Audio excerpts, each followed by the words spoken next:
Say. Alright, well, with everything going green and Devil Spidey high as a goddamn kite, thinking it's a Friday. Saying it's a Saturday, It is sorry. Friday. Correction, it is a Friday, which means it is time for Fanfiction Contempt Theater 9000, hosted by me, Sneaky Devil, joined by Atin. Max Force will probably no longer be on this stream due to him ditching us. He's dead. He's dead to us, he's dead to everyone. That's more gentle. Yep. Pretty much, yep. Pretty much, yep. Okay. So today we're going to be starting off with a Warcraft Dragon Age crossover. Tell Sneaky it's currently in the works. Yeah, you made it in time, Isley. In the works. Yeah, no, Brave is in beta. For all of you out there, I highly recommend the beta. This is the many variants of Bob Ross that people have made in video games. A new beta version of a web browser called Brave. It was by the guy who originally created Mozilla. It comes with HTTPS everywhere, which forces websites to use secure traffic. It comes with a automatic ad blocker that is in the same area of level of the old Adblock Plus before they shilled out. And it also comes with Ghostery all built into the browser already. It's a operating system for... We are not paid for this. We are not paid sadly. for this, no. I just hate Google. They're all freaking cunts. With an ideology problem. He says streaming on their service. Wow, look at that! My Google account got shut down! Who would have guessed? It's not like I'm bitter or anything. You bitter? No. Alright, so anyway, as I was saying, the first story of the day is a Dragon Age Warcraft crossover. Prepare to cringe, because it's probably going to be fucking awful just by on that basis alone. I'm sorry, Dragon Age Warhammer? So, Dragon Age Warcraft crossover. That's not any better! No, it's really not. You want well, let me phrase that. It's a little better. You want to introduce me to someone? Okay, go ahead. What's this? Is this your lawyer? Is it your right hand?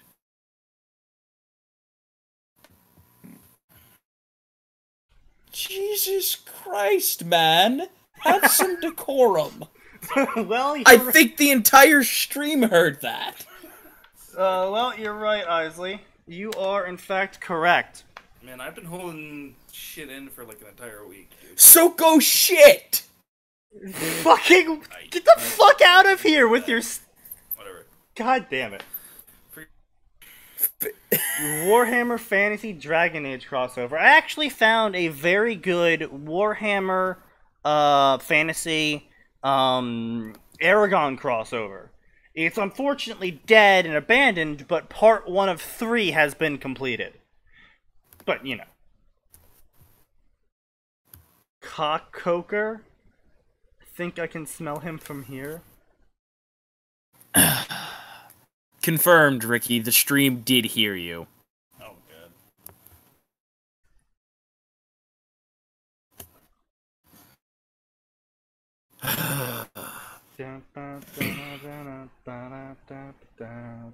Anyway, let's get started. Keep me updated on the Liquid game, by the way. Well, it hasn't started yet, so... Why did I feed Ricky? It's because of the Jewish conspiracy. Anyway. This is... no, Red Arachnid, we're not actually talking about the hero, we're talking about a friend of ours who has the name Ricky. Spelled the normal way, unfortunately. No, this is supposedly the guy that ranted and raved on my Dota stream about how I was a nigger faggot who was secretly selling information about him to the enemy team and feeding on purpose. Wait, this guy is? Supposedly, that is what the claim is. Oh. Yes, why you want me to time him out? I say. Yeah, well, I know you said supposedly. I'm just like, I don't know why someone would claim that. You want me to time him out? I mean, I don't fucking care. Well, you're the mod. Like, if you don't give a shit, I'll leave him here unless he starts, you know, spouting racist slurs. I can't. I could fucking care less. I could care less if my entire Twitch chat just turned into 1488. I would still laugh my ass off at it. Don't fucking encourage them. Do I have a Dota? Yeah, I have a Dota stream. Whenever I feel particularly in the mood, I'll start streaming my Dota games because I'm absolute fucking garbage at it. I don't stream it on YouTube though. YouTube is specifically Fanfiction, anime, Contempt theater, and any edited video recordings we've taken of us playing games. Because that is what we feel YouTube is for. We feel YouTube deserves a higher quality of content. That and the fact that the YouTube page that this stream is saved to is the group account, and this is my personal Twitch stream. So, yeah. I should make better inspirational titles. What does that mean?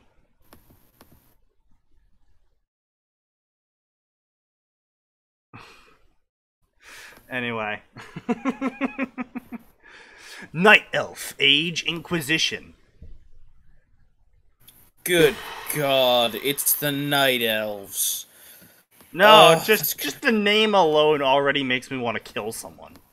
The name alone in that fucking author picture. Based on a fanfic from the Acolyte of Zero, a little Warcraft 3 era wisp is transported to Thedas after a glitch occurs in its own game. If that wasn't weird enough for it, its new commander appears to be a blood elf with a glowing green hand. Bursts out of Devil Spidey's inside. Elves, of course. I want to be a giant lobster squid and being able to shoot lasers out of my eyes and attack Manhattan. Yeah, I support your dream. I support your dream as long as I get to be the Gundam that takes you down. Anyway. Wonderful. This makes me sad because I've read the wonderful fanfiction. Where... Hold on. I wanted to say, yeah, no, go ahead. This is going to make me sad because I've read the wonderful fanfiction that this human being is taking inspiration from. Yeah, I know, right? I certainly hope everyone here has done such actions. It's fantastic, and the problem with this is, not only did you pick one of the least interesting fucking units to do it with, it's a wisp. The wisps have no personality. Yeah, pretty much. They don't talk. Like, fucking shit. At least in Orc Peon, you could make work jokes. Zug zug. Taboo. Work. Zug zug. Like, taboo. Not a lot of personality there, but something you could work with. Especially the fact that it would have to be working under an elf. Where you need me going? Alright then. Alright, you're done. What's the giant pointy thing? No. Newbie just won. Oh, god damn it. Wow, I'm so surprised that Newbie won. That doesn't mean we have to like it. The Wisp was at a lost. I was just making sure I didn't read that wrong. The Wisp was at a loss at what to do. You are not reading that wrong. The little ethereal night elf worker was currently roaming a strange green landscape filled with the strangest of landmarks. Could this be the world editor? Oh man, Jesus Christ, that you made meta! it self-aware. Oh my god! That meta! Help, I'm being repressed. Oh, you're right, Devil Spidey. This wisp is special. Not in the way you think it is, though. Alright, let's start with the most obvious fucking problem here. The meta? Let's start with the fact that let's start with the story they took inspiration from, and we'll critique this based on what they're doing differently, and whether or not it's a good change or a bad change. You know, kind of come at this from a fresh angle. Here's the first thing. You've gone meta, which is the wrong fucking thing to do. Yeah.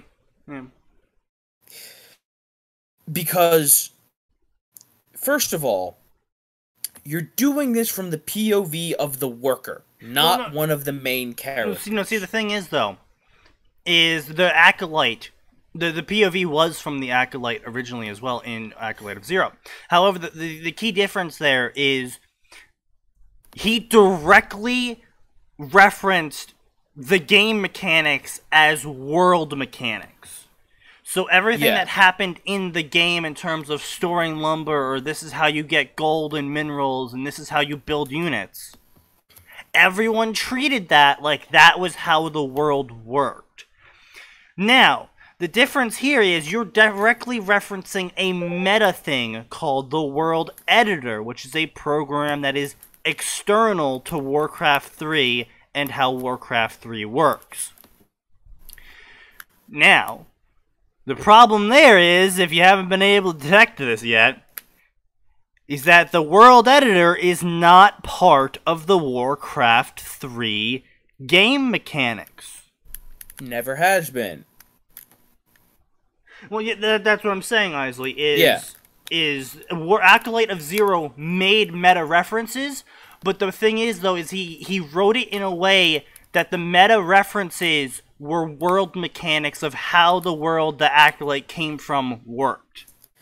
Like when the Acolyte was explaining things to... Fuck, I can't even remember the main character's name because I haven't actually watched the anime.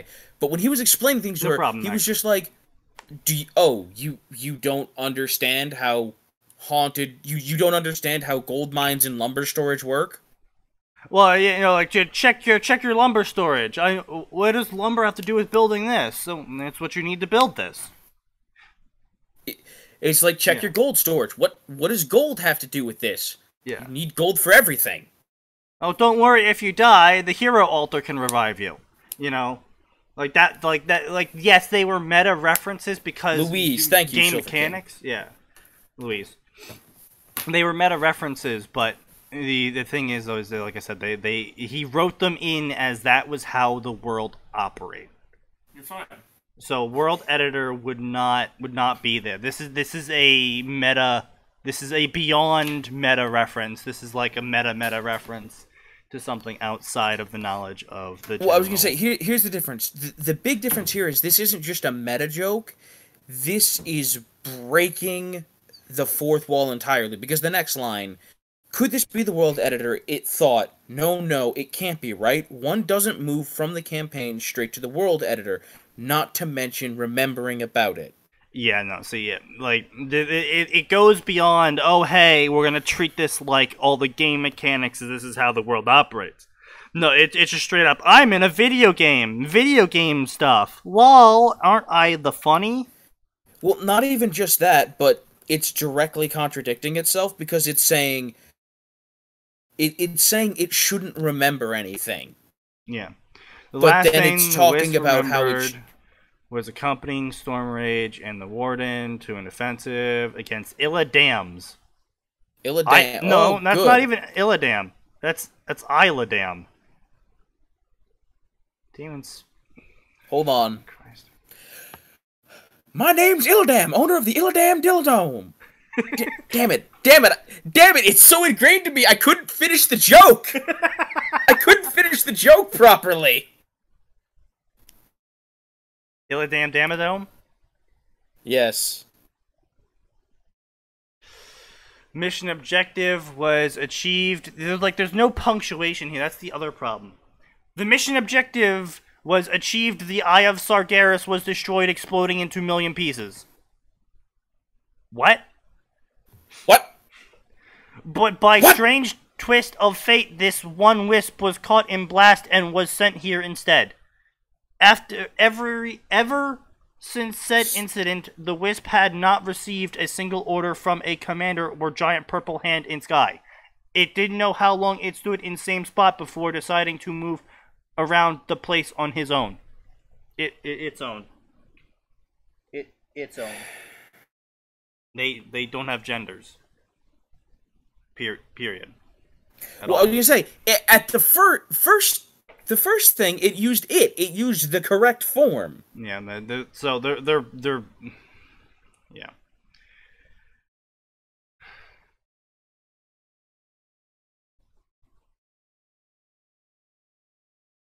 Wonder why this is unfinished. Accolade Zero story was discouraged when an alien force in the Foz world. They would be different than the Wood Elf faction. Yeah, basically. Yeah, basically. Moving also, without another important thing that made Acolyte of Zero work. Acolyte of Zero is, because of its nature, inherently easily suited to crossovers. Oh yeah, absolutely. People with strange, random-ass powers and abilities that talk about weird fucking things that no one else knows about is normal. Well, not in the slightest, though. No, the thing with Familiar of Zero is that the summoning ritual is supposed to reach across time and space and bring the most suited servant to you. And normally, with normal mages, it just brings a fucking, like, frog or a mole, or sometimes, if you're, like, really stupidly strong, a dragon. But Void Mages, they specifically summon sentient creatures. There are 4 Void Mages at all times.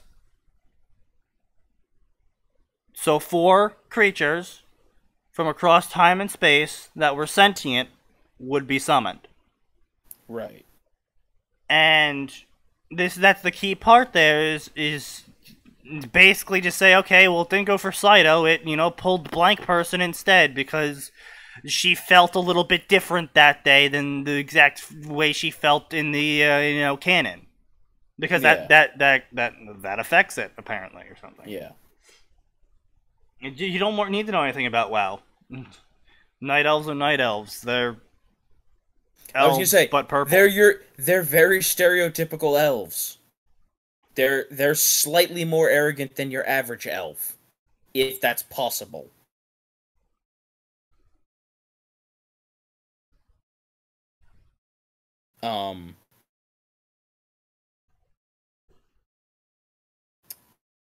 But yeah, so that's just one thing. Like, if you take a wisp and you put it in Dragon Age Inquisition, there's not really a good way to take one and put it in the other.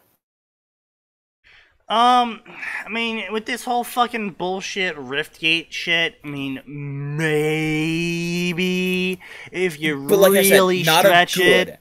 Not a good way. Like, because of the Void Mages, because of the rules set up in Familiar of Zero, she can pull a sentient creature, and that's not... Another thing for WoW, specifically, you gotta keep in mind with how the Nether works, and with how the Burning Legion portals work, it's also crossover bait in terms of opening a portal to, the Harry Potter universe or something. Yeah. Because it's like, oh yeah, all the multiverse is connected, and the Burning Legion mows through them all. And because the Burning Legion can move through them all, then a portal using the Nether can connect to them all, which means that anyone can connect to anyone with the WoW portals and blah blah blah blah blah. Right. But this isn't WoW. But here's the issue. They didn't do that. Yeah, exactly. That's my point. Is they had options, they didn't use them. Instead, again, because they wanted to imitate Familiar of Zero, yeah, they went with a worker, which, fine. But again, one of the things when you're doing a crossover is, why am I doing this? Why am I writing this? And unfortunately, especially with something like Dragon Age Inquisition, a wisp is not inherently interesting. It doesn't change anything. Well, I mean, see, the thing is they're probably gonna have, like, the wisp grow into, like, the Tree of Life and then produce more wisps and... Right, but But my point being, giving the Inquisition access to Night Elf units and buildings doesn't change much. Yeah, more or less, honestly, in Inquisition specifically, it really doesn't. Mostly due to the fact that You already have an army. You already have an army. You're already recruiting people. You're a recognized power in the land. If this was say Dragon Age Origins, it would make a huge difference. Yeah. Having an army that you can help you, because suddenly I don't have to jump through a bunch of fucking hoops to go fight the whatever the fuck it's called, the dragon thing. Yeah. I don't have to jump through a bunch of hoops to get people to help me fight the damn thing. I can just build an army and go fight it. Yep. See, but yeah, I mean, with crossovers especially, the what if question is more important than just should this be a thing. The what if question is very important when it comes to outlining what you're going to do with the story, because it's all well and good to have an idea, and there's a reason why some of the authors that I follow have what they call, repository story, a story where they just do one shots, because they know it's like, oh yeah, this is a great idea, it would make a great start, but it's not going to go anywhere because it's either unbalanced or wouldn't really accomplish anything different, or etc, etc. Like, they realize that the start of it or the sound of it is good, but that it's just not, it doesn't have anything that makes it go, oh, read me. Yeah. Anyway, let's get into it before we start ripping. Oh, I don't want to get into it, but okay. As an incident, moving on with Commander was against protocol. It's dumb. Giving him no.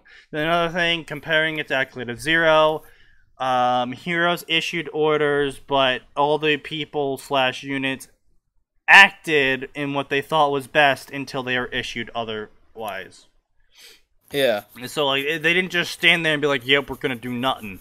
Like, the Acolyte went around doing things that thought it would help. It's like, oh, clearly I need to well, I built a gold mine, but I should also harvest some lumber. Yeah. And I should probably harvest some, and, I should probably build some supply buildings while I'm at it.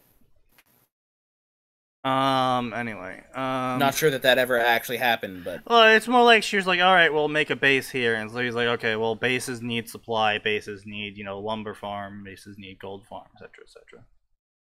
Yeah. +1 sin for comparing itself to a better fanfic. Better fanfic sin indeed. I mean, yes, I don't know if we want to stay away from a sin system. Yeah, we do. Because, first of all, we're not that smart, and we don't pay that much attention to detail. Yeah. But in addition to that, if we were going to switch this to a sin format, we would just make 2-hour-long videos and rant more. Yeah. Surprisingly, no wall of text. Yeah, unfortunately, in this case, I would prefer a wall of text, because Jesus Christ, this goes nowhere. Abnormal things were, it decided maybe going against standard protocol was good. On its stroll, it encountered several strange units. The expansion or mod thought the Wisp. They paid it no heed or care. Now it knows about mods. Are you... The Wisp had encountered what it thought to be other Wisps until it got closer and saw these were just glowing torsos, not Wisp. Explosions occurred. Wisp looked towards the blast. Green tear. Wisp felt strange. Green tear was calling to it. Wasn't the only one that felt that way. Some of the other units it had encountered started moving towards it. Coming in contact with it. They were bathed in green light before teleporting.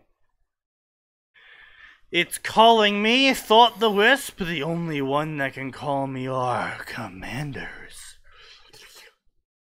Acting on this new deduction, the Wisp floated towards the green portal, hoping to return to regular gameplay.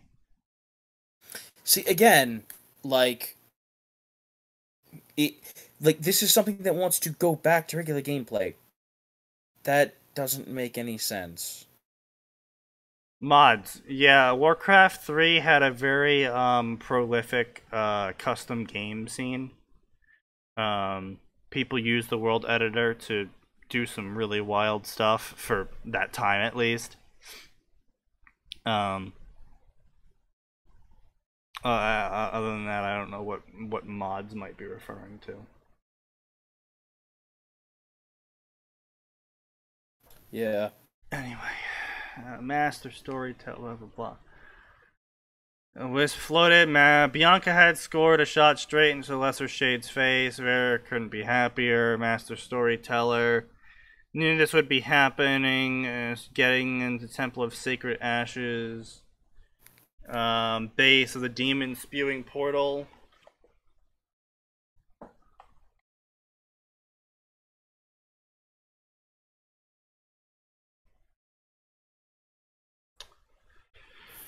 Oh, God. Walk in the park, blah blah blah. Ambushed their party, shit was going down. Pride demon appeared, sealed the breach, current predicament, freezing spell, immobilizing the pride demon. It wasn't closed, but it weakened the pride demon. The seeker. What the hell is Dendy doing on stage in a boxing outfit? Hold on. Oh wait, Carry on. Fucking what? Why are his hands wrapped? What the fuck is going on? Oh God, they're putting him in a 1v1. What? Oh, please be Bulldog. Please be Bulldog. Oh my God. It's...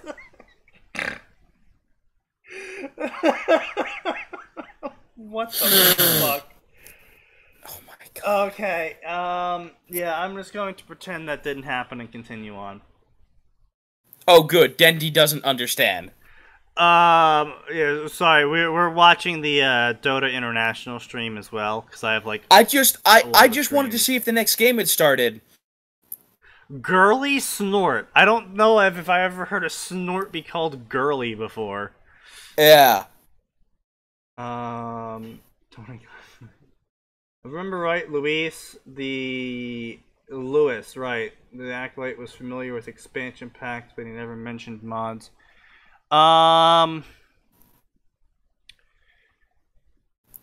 Expansion packs, I think he only mentioned expansion packs when referencing the units that it added. But I think that was only once at best. Not literally every other fucking line that we've seen so far with mods and the world editor and, you know. And I mean, if you look at it from the observation that game mechanics equal real life in his world, an expansion pack would basically be literally expanding the world and adding a new continent and new content to the world. Yeah. So, I mean, yeah, it's still actually less meta than what's currently going on in this story.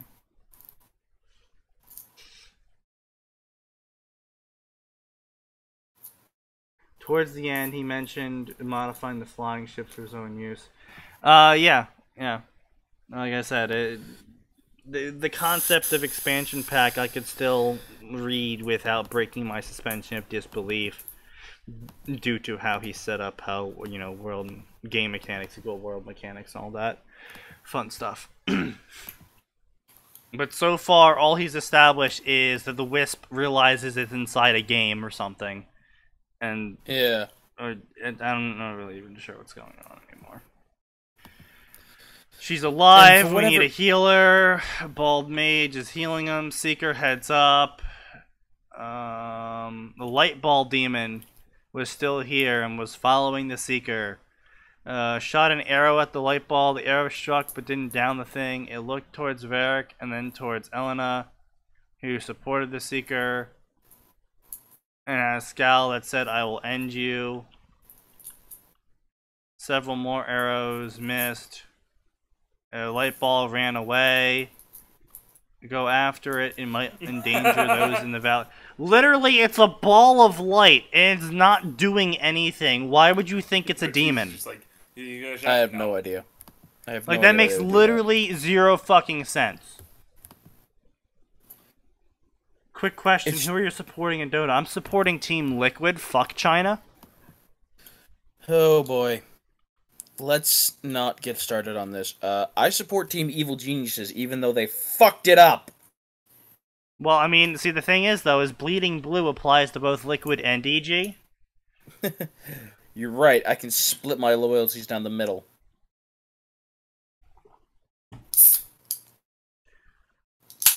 Obviously, EG first. Yeah, EG sucks nowadays. Yeah, ever since PPD and Fear left, they basically have nothing.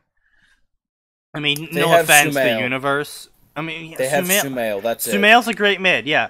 And Universe is a great AoE. But I mean, Zai does a great job. the problem is they're all good. The problem is that they don't work together as a team, and that they panic pretty fucking often because they're not communicating with each other, and then they fuck up. Because they all go off to do something, and they don't tell anyone what they're doing, and then, like, that slam that was going in to stun someone ends up blocking one of his teammates who was about to get the kill. You know. Yeah. What if the Wisp was captured, born in a demon realm? I don't know. DA does have Wisps. Yeah. I do, yeah, you're right. I think Dragon Age does in fact have Wisps, and they're just kind of harmless.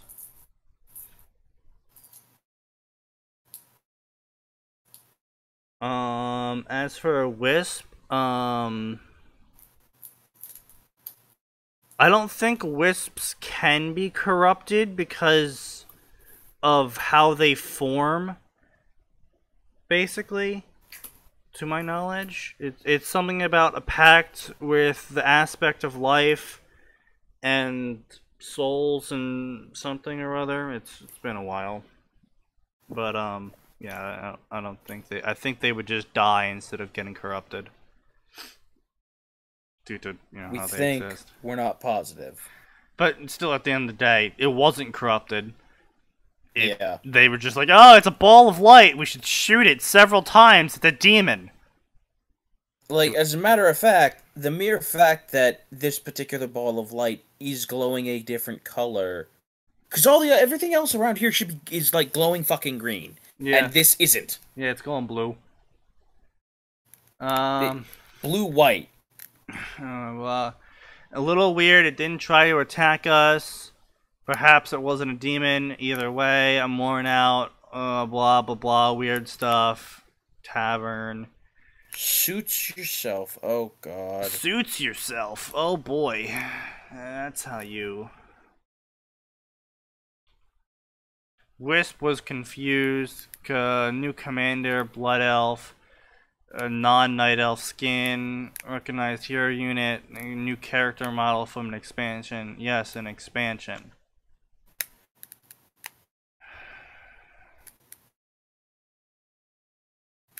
Again, I could have accepted this if he was just like, oh, this must be an expansion pack. Okay. It's a new character model. No! You're going too meta. You're taking the meta too far. Yeah. Oh, or this one. Could all these units be from this expansion? Though it was highly strange the Wisp wasn't informed about it beforehand. Well, you're like, why would the Wisp be informed about it? Like, Dwarven riflemen that didn't use muskets or wore a cape, instead wielded crossbows and wore a chestacular red shirt. well, shit. The bot Dendy's facing has beaten Sumail multiple times. I'm sorry, fucking what? Oh, he's facing a bot. Oh, open Yeah. AI. Yeah. An AI that's beaten Sumail multiple times.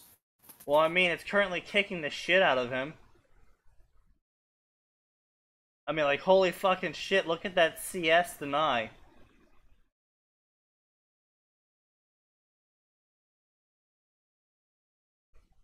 Here's the Anyway, thing. I feel like an event like this should have been filmed in a closed environment. Like, I wouldn't want Dendy suffering from performance anxiety fighting this fucking thing. I mean, not only that, it's pretty fucking boring. You know, just give us the highlights. You know.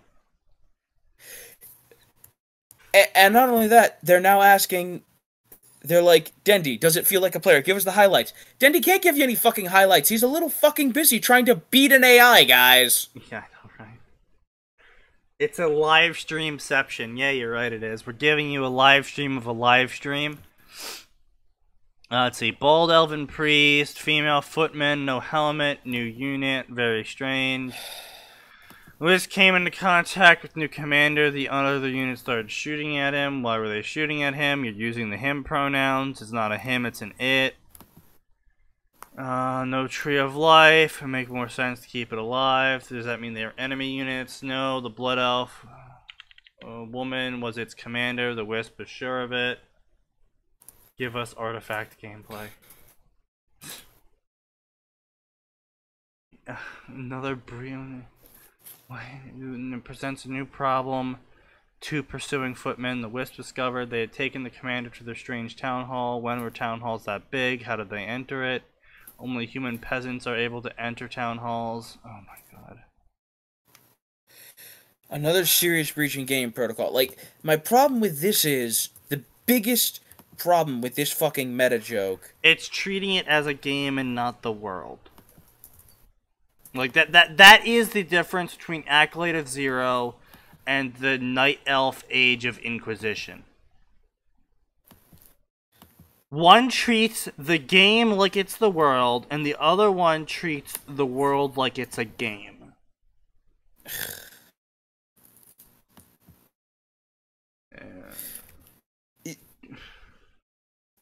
Wisp around. Only worker unit. Trees. What sort of mission deprived a commander of their worker units and getting trapped in enemy territory? Wait, hadn't this happened before? Yes, the Wisp remembered the first Night Elf campaign's second mission. Tyrande was cornered and had to sneak her way back to base where she then raised an army. The new Blood Elf commander must surely be carrying out such a mission at this moment. Might even double as a tutorial. God damn it! Tutorial. Oh my fucking god. Elated, the Wisp set about harvesting lumber for its new companion. When she escapes, she would surely wish to have the supplies available. Gold harvesting might be an issue with the lack of entangled gold mine. Commander will think of something, and so the Wisp waited. Okay, so here's a problem. What's that? Since this jackass has clearly implied that the world is a game and not the Tyrande was the head priestess of the followers of Elune. I don't see how that's relevant to what I was about to complain about. No, it's Isley was. Yeah, so the thing I'm about to complain about, like, where is this whip storing the lumber? Its commander has no base. It has no resource gathering structures. No, see, that's the thing, though, is with Warcraft 3. This is also a thing that was touched on in Acolyte of Zero, is once the resource is gathered, it's gathered. You don't need to store it. It's just gathered. You're right. There was, for the undead specifically, there was resource points in that the lumber resource drop location was the ghoul production building, because ghouls harvested wood as well as fighting. And there was no gold drop-off because they just sat around and waved their hands for the gold. With the Night Elves, there is no drop-off location. Both resources are just immediately added, but at a slower rate. Humans and orcs both have their town hall being their resource drop-off location. Yeah. Or the lumber. That's what you get for not having played Night Elves yet. Yeah, it's only been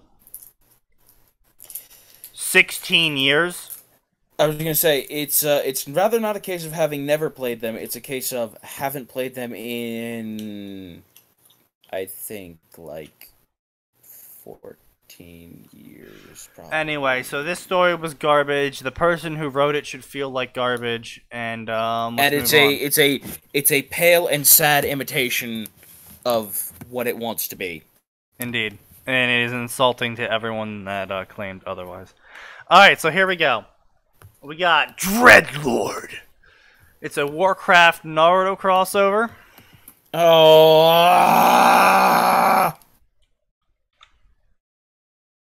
My defense, I only got the game 2 months ago. Well, that's I mean, it's still a good game. Yeah, yeah. I'm just impressed they people even buy it.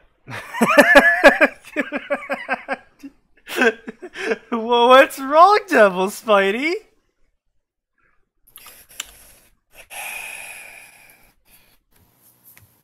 Fucking piece of fucking shit. Oh boy.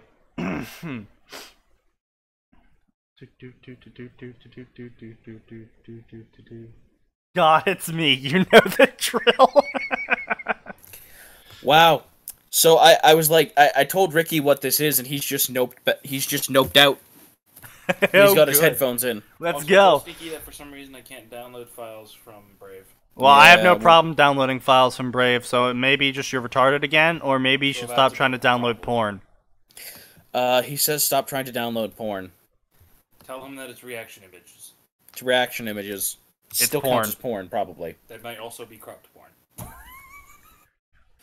Another what-if story, where our favorite blonde is fused with a very unusual Nathrazine. Really See him rise while he builds his empire on the shards of the Eastern Kingdoms. I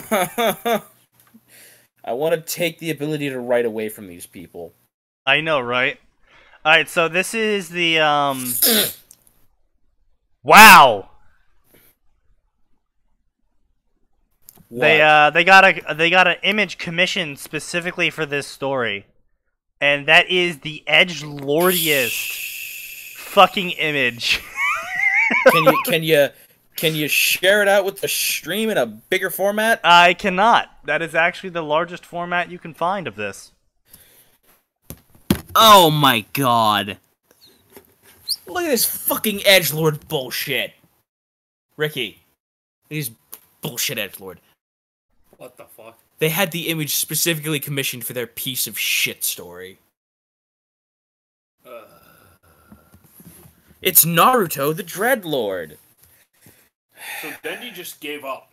Yeah, Yeah, don't blame him. Don't blame him. Yeah, no, this is like some serious bullshit this bot. Forest of death, unknown time.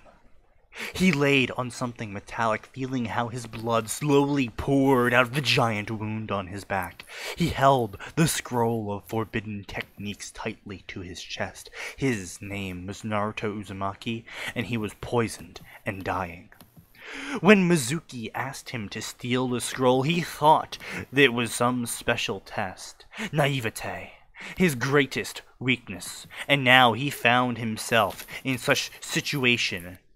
Okay, so hold on. With a large wound on his back, coated This is in special Naruto, poison, before the show's ever started. so he would not be able to regenerate. Here's my problem with this. He somehow knows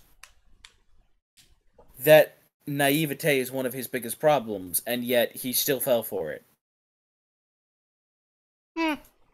Well, I mean, it maybe, you know, this is like, okay, he didn't really realize it until he was stabbed in the back by his former teacher with a poison that is preventing him from healing.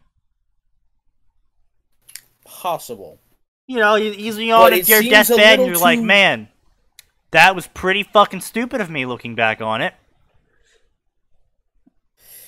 Naruto before he was by. Yeah. Excuse me? He will have a large harem? Thank you very much. Oh god, don't start that bullshit. Anyway, I'm just saying, seems a little too introspective for Naruto. I'm on the fence about it. Again, if you can prove he's in a situation that would send the typical person or even the atypical person to be in introspective mood, I might believe it. But you have to set it up, you know?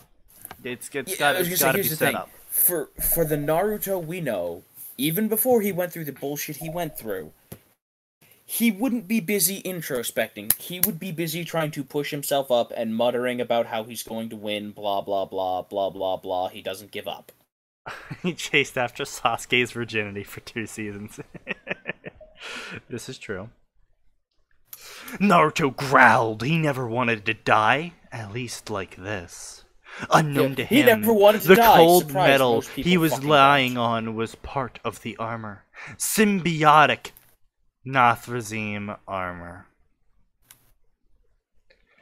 And said armor needed to somehow return to life to its mummified owner. Metal waves covered Naruto, pouring him inside.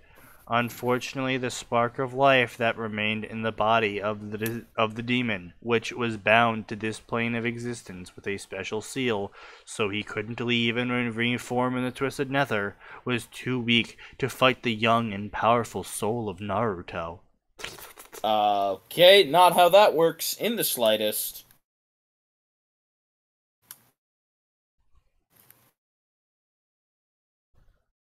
Actually, Orochimaru did in fact have access to such a poison. He just thought Naruto was such a joke that he never used it when he could actually use it on Naruto. And, when you might be asking the question of why didn't he just, poison his food or something? Well, you see, he was too busy perving on small children to, do villain things. Boy, did he do that a lot. Anyway, so instead they merged. Wave of information invaded Naruto's mind. Memories of the demon called Malcurus were now in his disposal. In his disposal. He wasn't Uzumaki Naruto anymore. He wasn't Malcurus also. Naruto Malcurus rose to his feet. He was now an additional Really? You're not even going to come up with a clever way to Nathrazim. combine their names? You're just going to smash Oh, their I'm two sure they first will in a names second. together? I'm You sure they lazy will. fuck. But his body was more thin and slender. He was built more like a silent assassin than a brawler, than like his other brothers. His hands now had 4 fingers with large claw on each. Apparently this person has something against the plural. Behind his back were large black wings. Naruto came to the nearby river. His face remained the same, but his whisker marks had become wider and blacker. His eyes were now red, glowed with unholy flame. 2 large horns Naruto's got bigger grew and from his blacker on him head. now. His hair was still on his head, and when he was still blonde, but his ears were pointed and long. Orochimaru Virgin Collector. Maybe Orochimaru wanted to add Naruto. No. Maybe Orochimaru wanted to add Naruto to his harem. You people.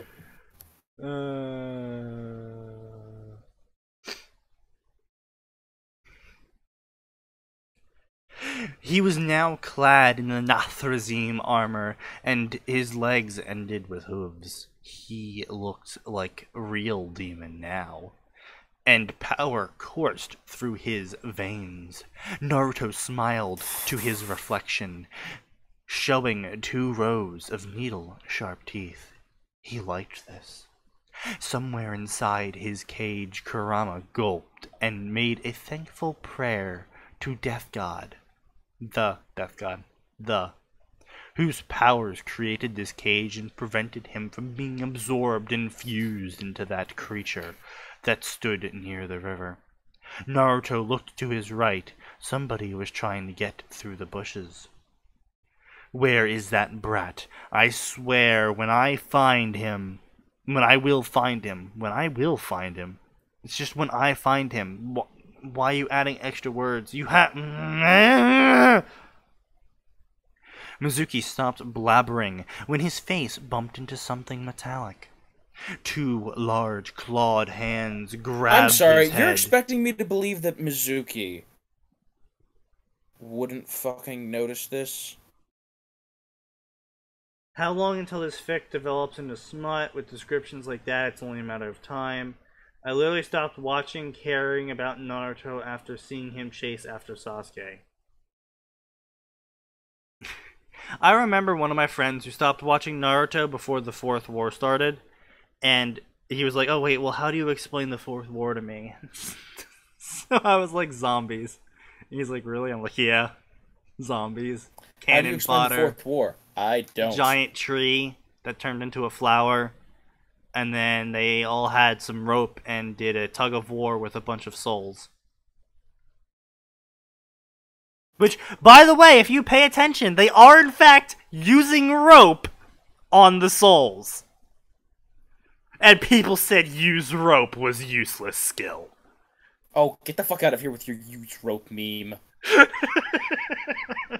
It's only useful if you take the feet. It's zombie ninjas, get it right. You're right. My bad. Technically, it's zombie ninjas from space. Think Not about going it. there. We're not going there. Half of my classmates love Naruto, and some love the manga, and one day I told them Naruto is gay, and that blew their minds. I mean... if he's gay, he's a very committed beard. Because he's got kids in the new anime. That he definitely made with Hinata, so... Dude.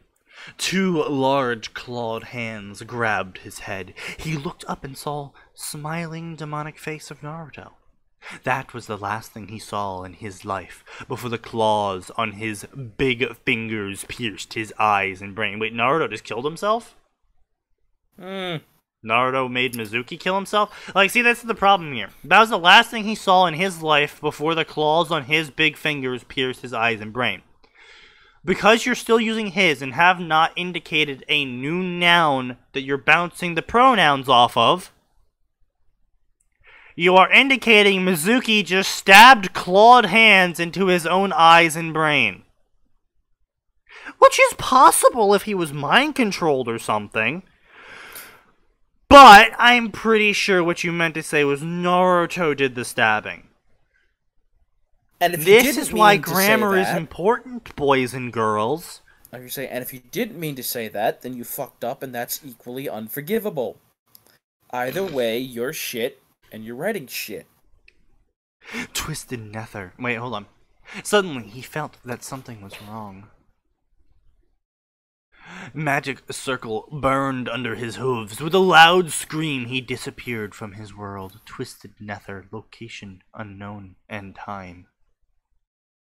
Let's say, correction. Twisted neither, unknown location and time. Naruto fell to his knees. Strange visions overwhelmed his mind. Visions of a great and terrifying future. Visions of the world which wasn't his own. Malchorus? Familiar voice spoke above him. What happened to you? Brother Memphis? Asked Naruto.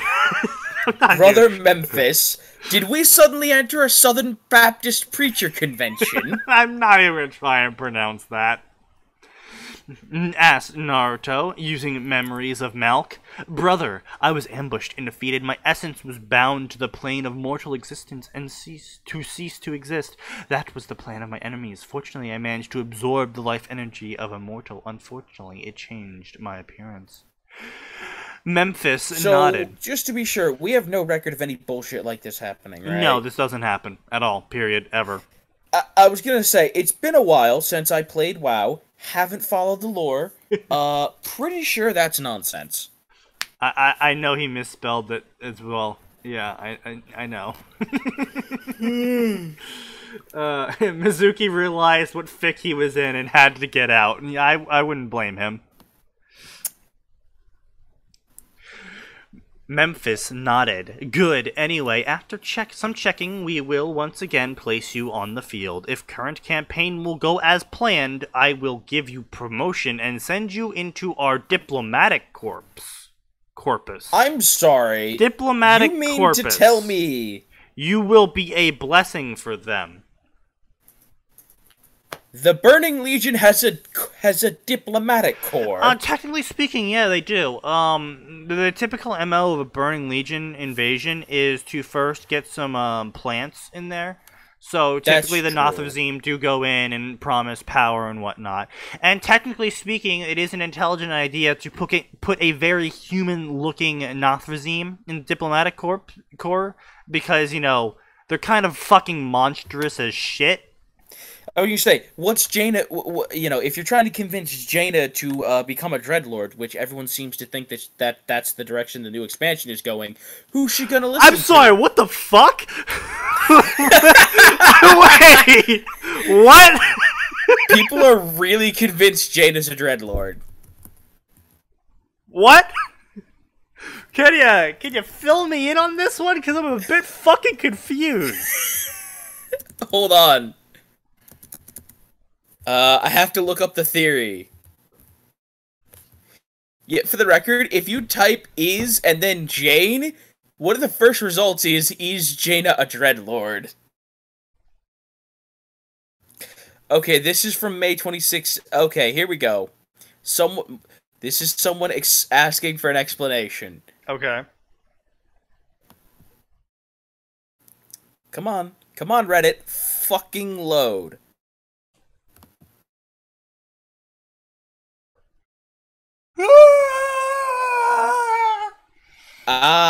Okay. So people are saying that after Garrosh nuked her home, they're saying that Jaina's dead, and this is a Dreadlord in disguise. I'm sorry, fucking what's this about a nuclear bomb? Oh, I don't think they're using nuke in the literal sense. I mean, they might be. But yeah, Garrosh, the Horde had a new fancy bomb, and they dropped it, and Garrosh dropped it on Jaina's home. Faramore. Yeah. Basically wiped it off the map. I see. Apparently Garrosh pulled the United States in World War II. Only the bad guys won. It's all a matter of perspective. I like the Horde as much as you do. They are not shining beacons of goodwill. It's a matter of perspective. No, it's not. It's not a matter of perspective. Garrosh was the crazy asshole who was like, the Horde should rule over everyone and they should all bow to me. And if you disagree, I'll kill you. And if you agree, I still might kill you. He killed quite a few people who disagreed with him. He killed a lot of people who disagreed with him. Oddly enough, Karen somehow made it through that. Indeed. And then Karen was like, holy shit, you are a terrible being. I am gonna kick your ass. And then he died. No, I mean, okay, see, what now, brother? Prepare yourself. I'll send you to the Tichondrius.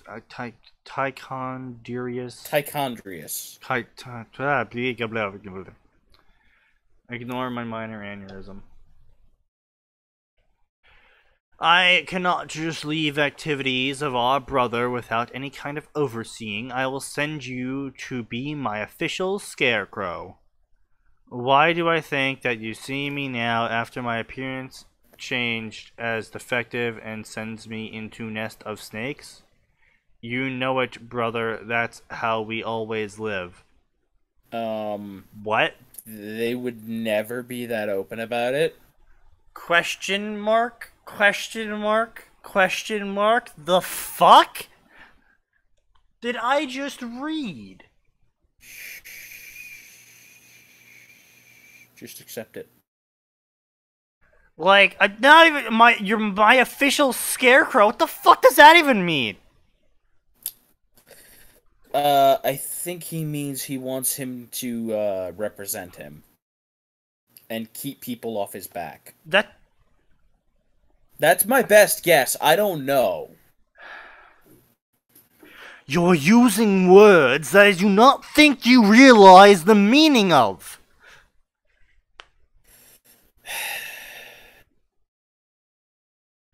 Alright, so this is obviously massive crap, so do you want to keep going or move on? I don't know. I mean... Let's put it to a vote then. Hey, people watching us, do you want us to move on or keep going? We eagerly await your response. 1, 2, 3. Liquid picked Necrophos and Earthshaker against. They fucking let the Magnus through. Why Lich? Why do they always pick Lich? You always lose when you pick Lich. Yeah, you guys really don't have a good track record with Lich. Do not keep going. Depends on what's next. Well, let's see. Round the wheel goes. Where it will stop, who knows? You know what? I'm gonna animate the shittiest Wheel of Fortune for us. A Naruto High School D times D crossover. I'm calling a respin. Spin the wheel again. I'd like to buy a vowel. Boom. Mass Effect Halo crossover. Sure. You know what? That might not be terrible. I have not received any answers recently to any of the reviews I have left. We assure you, we value those. They are like Christmas presents.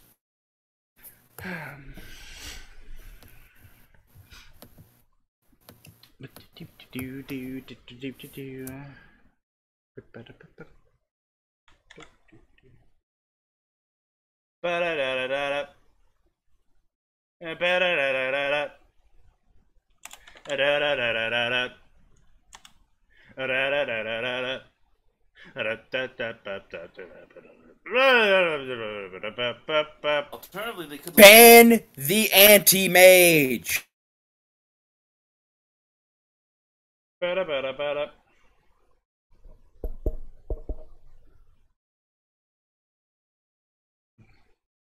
That will only be terrible, but at least it isn't guaranteed. Oh no, it's guaranteed to be fucking awful.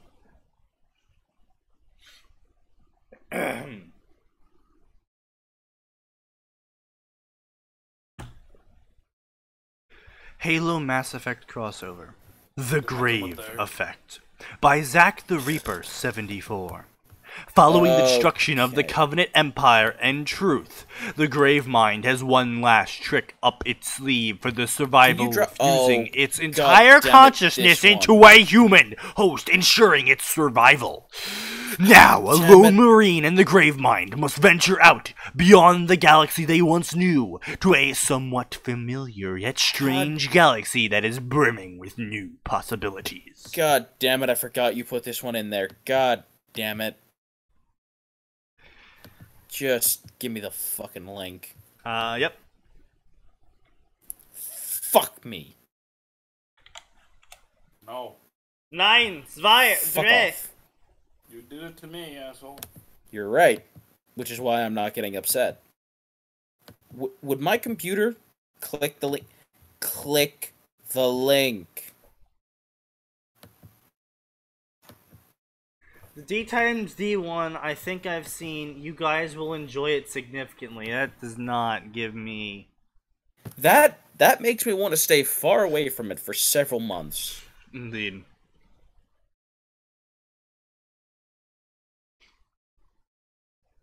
A Grave Fit for Two. Installation 00. Final days of the Human Covenant War. Alarms sounded, metallic boots clanking against the rough Okay. metal floors They take of the morphine. installation. Gunfire and plasma came from every which way as human and Sagili forces fought together to push back the how the fuck do you pronounce that again? Jirohani, I think? Jirohani? I never knew how to Yeah. say it. The brutes. Yeah. We Which- know what they are. Which we are known. That's not the right word. As brutes that had replaced the Sahili in the Covenant by the Prophet of Truth, several Marines led by Sergeant Edgar Graves. Oh, how convenient! Along with 2 small units of Sahili, held the lines of the portal defense as more of Truth's forces encroached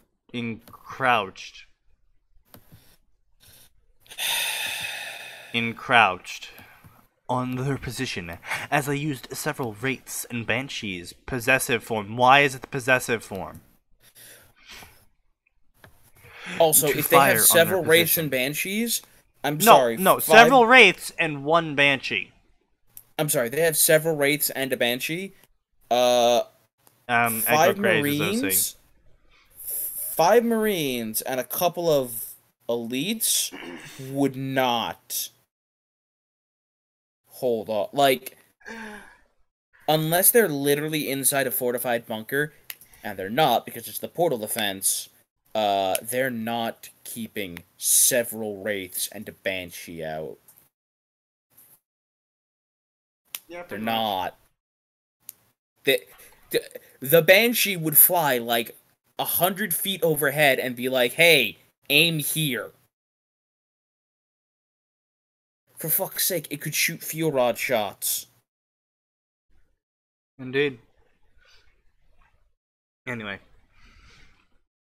The plasma blasts ruptured through most of the makeshift defenses they had set up to block off any Covenant forces that remained to assist Truth, but things had only gotten worse as several Sahili had said the Flood had arrived in the former home base of the Prophets. Even Edgar and his men could see it as it slipped, spaced to in a massive monstrosity of metal and organic tendrils. High Charity converted into a Flood hive ship. The station's lower halves. There's only 1 half. Slowly broke apart as it entered the atmosphere of the installation. Whole organic chunks flew forward, burning slightly, landing in the valleys below, releasing infection and combat forms onto the installation. Edgar and his men, along with a few Sahili, pull back as Covenant forces had a new enemy to deal with as the infection forms approached on their flank. Several Phantoms and Pelicans arrived to pick up their respected forces. Not respected, respective. Also, this person apparently has something against, like, commas or periods. Yeah, also,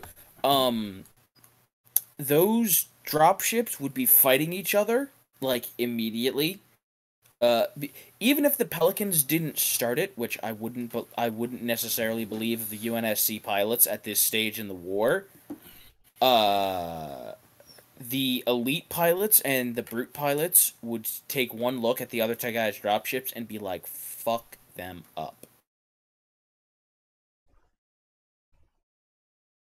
Yeah. The Flood, are similar to the Zerg and the Tyranids, and they're a very watered-down version of them both.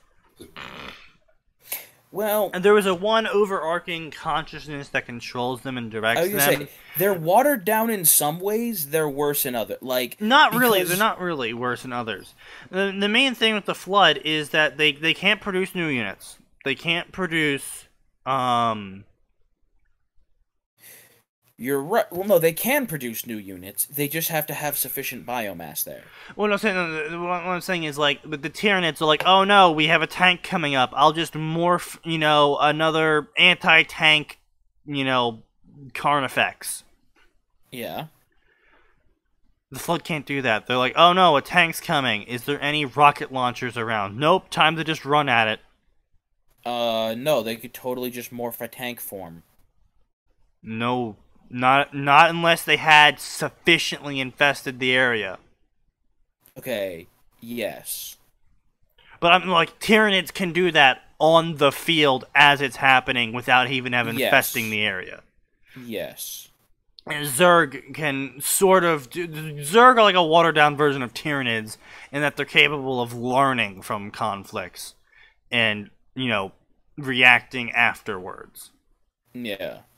And I was gonna say they Flood are much extremely limited in terms of strength, combat strength, to whatever corpses they can get access to, how much biomass they have in an area. One of the most important things.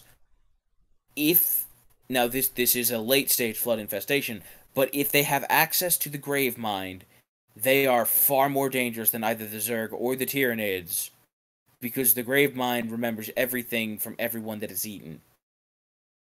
That is true. If Tyranids eat, if they eat an Imperial captain who came from Holy Terra and knows all about Holy Terra's defenses and where it is, they can't suddenly use that information to get to Terra and breach its defenses.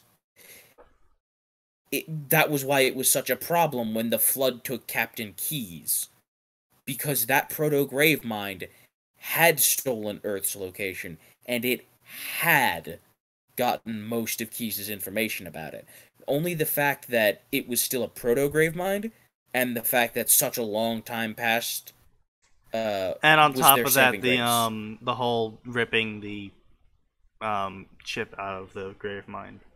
No, that did almost nothing. It had already stolen 99% of the information from Keyes at that point. I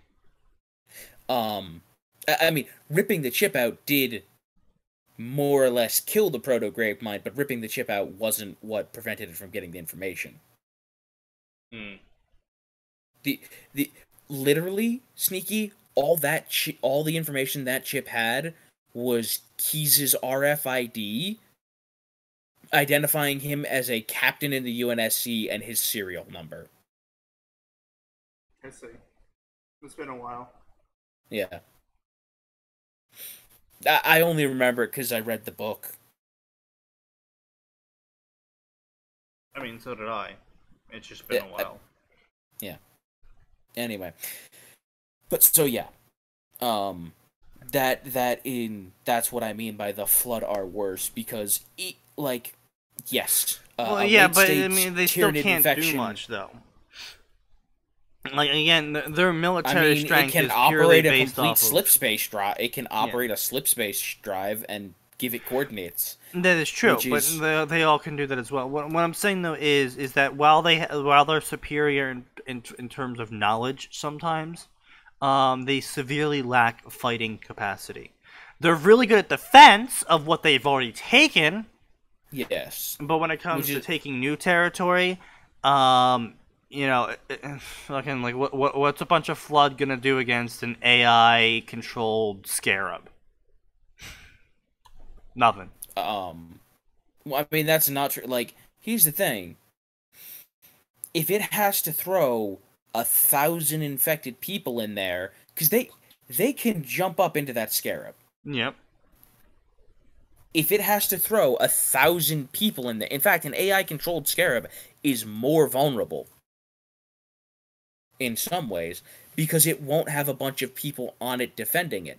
So all it takes is one form getting up there, and it knows how to kill the Scarab at this point in the war. I know, but you understand my point, though. I do. I'm just saying.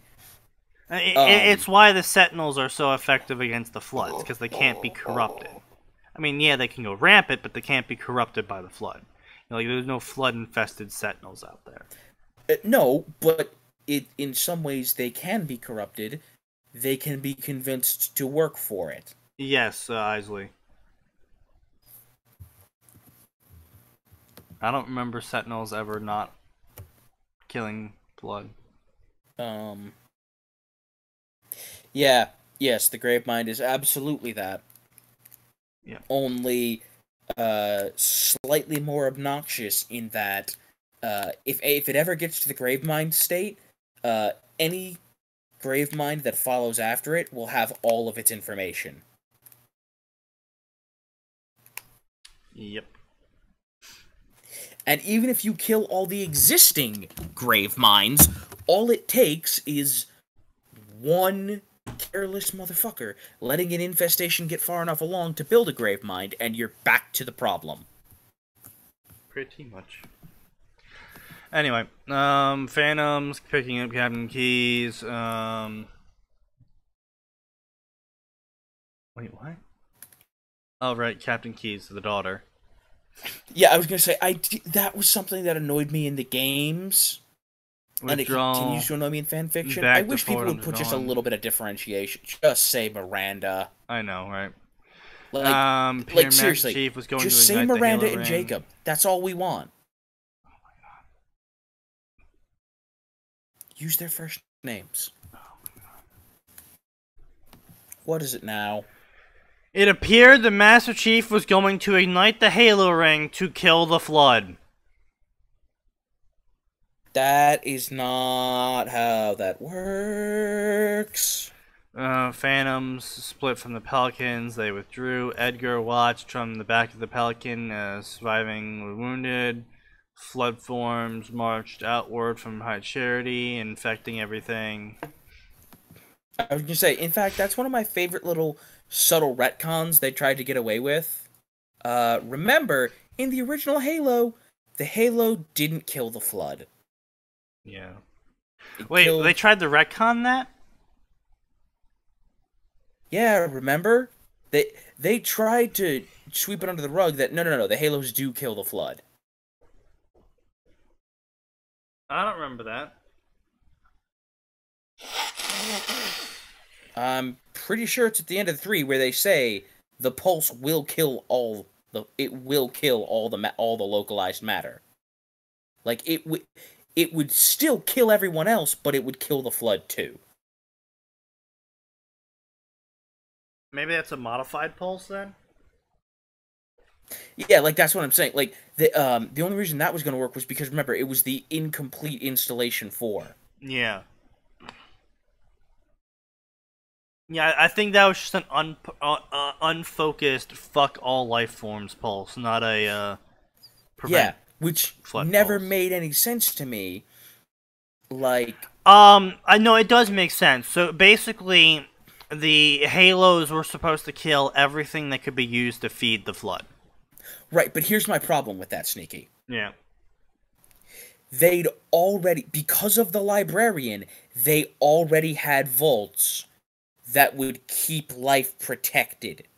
So at that point, why not just make the Halos into a kill fucking everything and then just burn them out of existence and reseed everything? No, this is I'm actually telling you the reason. If you let me finish. Okay. Yes, sorry. This is sort of the space magic part of it. The Halos were supposed to kill anything that could benefit the Flood, which means it wouldn't kill bacteria, it wouldn't kill trees, it wouldn't kill plants, it wouldn't render every single world in the galaxy barren.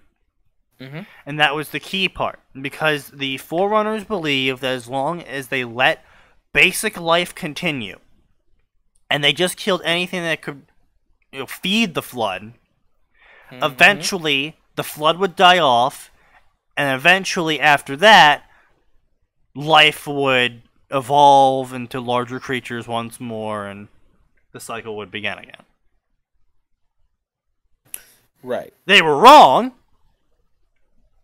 but that's what they believed. And that's why they had it space magic set to just kill sentient and, large life forms. Right, but that's what I'm saying. They had already prepared samples both it would be extremely it would just be extremely costly is what I'm saying, to just be like, all right, fuck everything, and now you have to replace everything on every single world. What do they care about the cost? They already had their escape plan. Whether they died in a noble sacrifice or they went somewhere else to not deal with it, they already had their escape plan. I don't know, who cares about the cost? You're ditching everything anyway. I don't know, man. It's just bad fucking writing. This is why I hate everything past 3. Yes. I mean, even 3's guilty of this bullshit, but... Less so, but still kind of. Less, but still so. They didn't have any of the bullshit. Oh, people are safe in these Dyson Sphere vaults and shit. Anyway. Well, no, I mean, they had to have something like that, because, as we'd already been told, the Halos had already fired once. Yeah. So, And they did have some way to reseed basic life. No, that was the thing. Like I said, it was supposed to kill all life that could sustain, and then theoretically, the flood would die off after not having anything to eat, and then theoretically, all that bacteria and shit would slowly reform into multicellular organisms now that there was nothing in that place anymore. Right. I mean, it's not what happened, because humans... well, no, that is what happened. No. Except some fuckwit on some fuckwits thought we should keep some samples around for study. Yeah, that too. But no. The humans didn't re-evolve. This was even before 4. In the whole, humans were actually around before the Forerunners thing. I know. What do you mean they didn't re-evolve? Like, the humans were around before the Forerunners. And that was established before Halo 4 and all the bullshit that came with that. Right. And... They were the primitive apes. Blah, blah, blah. No, not even that. No, like, the humans that were around before the Forerunners are the same humans that eventually reformed back into the UNSC. Right. You may not really like this. I believe their explanation for it was the humans were originally the ones fighting the Flood, and they were fighting the Forerunners, and because they were fighting both the Flood and the Forerunners, they lost to the Forerunners, and the Forerunners were like, fuck you, we're sending you back to the Stone Age. Yes, I do believe that's how they wrote it. But for whatever reason, they sent them back to the Stone Age, but they were also like, we respect you enough that our technology is going to recognize you as super important people. Also, apparently, it didn't kill them when all the Halos fired or something, for whatever fuck all reason. Yeah. There's a lot of plot holes in Halo, we get it. Anyway, back to this trash. Let's see, blah blah blah. Flood got rocket launchers, shot the Pelican. Edgar knocked unconscious. Greymind using his Flood to try and stop the Master Chief. Alarms blared. Blood flowed down his face. Comrade's dead. Cut himself free. Combat form searching the wreck. Hiding was his only option. Hiding was his only option. Skidded across the downed Pelican, taking over the deceased bodies. Chucked a grenade into the Pelican. Ignited quickly, making the Pelican go up in a blaze of smoke and fire. I'm sorry, what happened to combat to hiding was his only option? Fuck you. Heroics. Using the time he gained, tried contacting for on Dawn, Static, a single Phantom. Knowing a bit about piloting Phantoms, the best way off the installation, as it seemed forward on the Dawn was no longer an option to him. The grammar is atrocious. The sentence organization is atrocious. The flow is atrocious. Large warthog damaged. Blah blah blah. Plasma blasts. Killed all the grunts and jackals with a minigun. Infection in combat forms. Killed the Covenant troops. Gravemind watched closely. Master Chief, activation index, assimilated with several of his combat forms in order to escape the installation on board the Phantom. Edgar not noticed the how dozens that of works. floods swarming towards the Phantom, getting on the plasma gun. He opened fire, trying to kill them. It was too late, as one of the forms grabbed Edgar, and small tendrils latched onto Edgar as the combat form punctured his upper chest. The Gravemind transferred from the combat form into Edgar.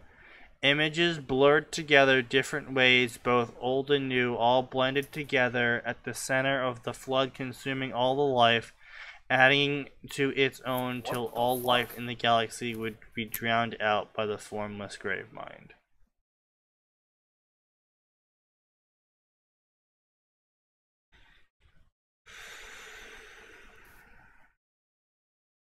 Yeah, no, I'm also not setting up a session.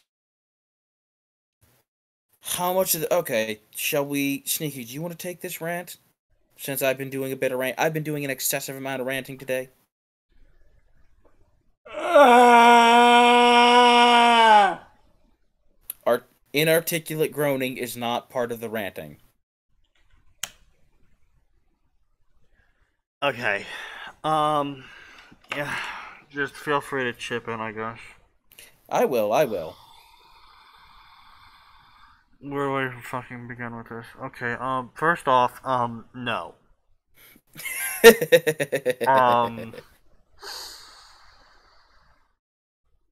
That's not how the Gravemind works. Yeah, at all. Not how Flood combat forms work. The infection form is no longer able to infect new targets inside the combat form, as its body has fused with the combat form to pilot it. It takes over.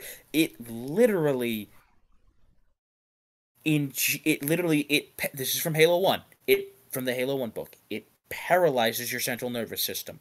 It then forces its way inside your body, where in the case of mammalian or reptilian species, nestles into your chest cavity, wraps itself around your heart, and connects itself to your spine and the rest of your central nervous system. And from there, it shuts down higher brain functions and then works you like a meat puppet. Cease. Ricky knows all about meat puppets. I'm sure he does.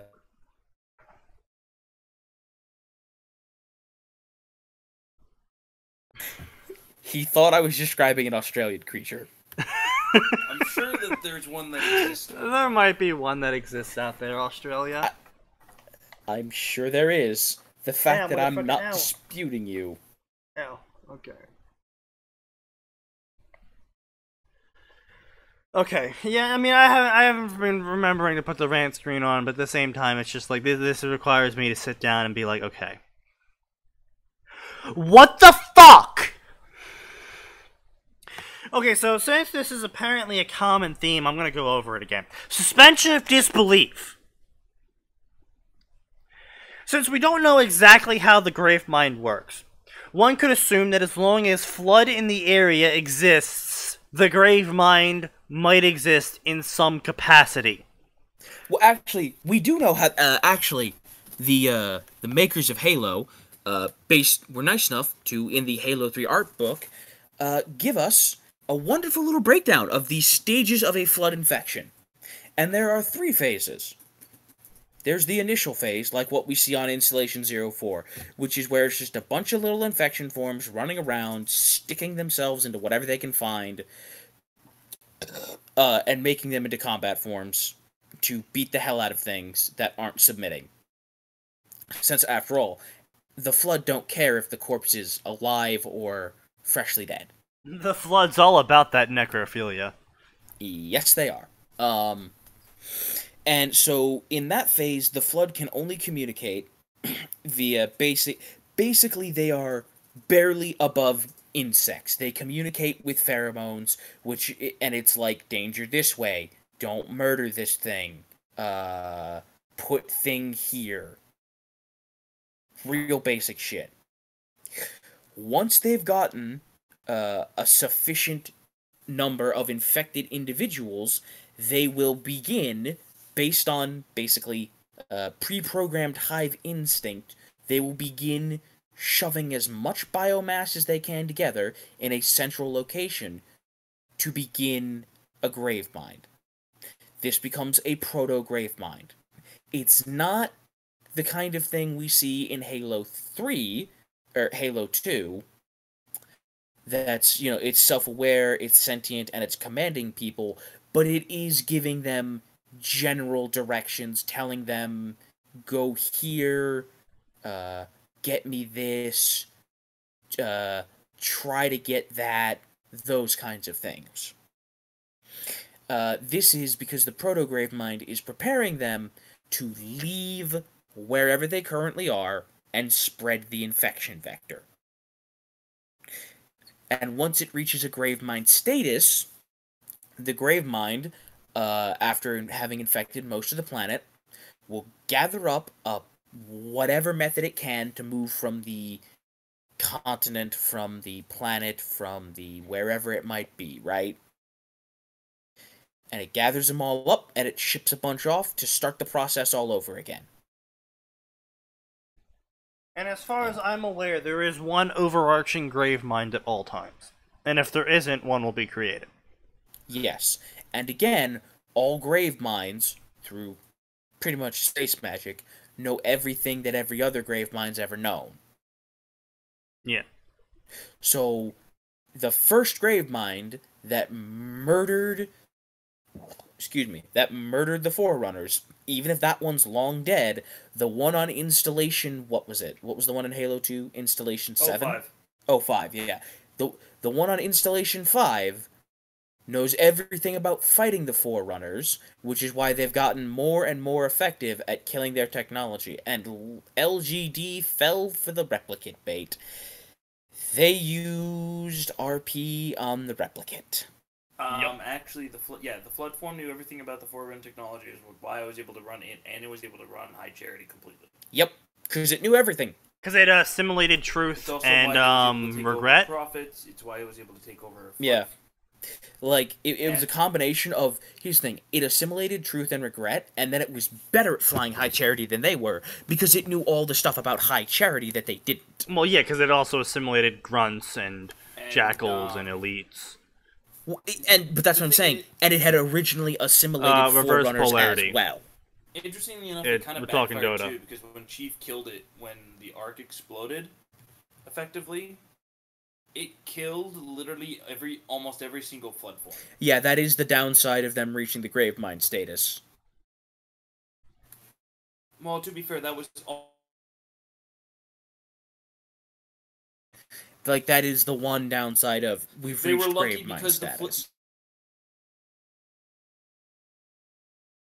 You keep cutting out, you okay? Yeah, no, I do. I cut myself out and I talk with Ricky, and then We were just talking about Flood forms. Yeah, he knows. Yeah. He heard. Anyway. So the basically, bottom line is, that suffice to say, this author's fucking wrong. Yeah, okay, so we've already covered that. So the story's wrong about the Flood, obviously. Yes. The grave mind isn't assimilating itself. No one read the books. Bondage much. No one read the books. No one read the encyclopedia. Yeah, I've read the except books. Us. I've read it all. And a few other except us, who are right, and this author did not, and they're wrong. Fuck you, author. So basically, the grave mind isn't assimilating into any combat form. It is the combat form. It is every combat form. It works them like puppets. The other thing though is that I could suspend my disbelief for this fanfiction if he had it like the combat form was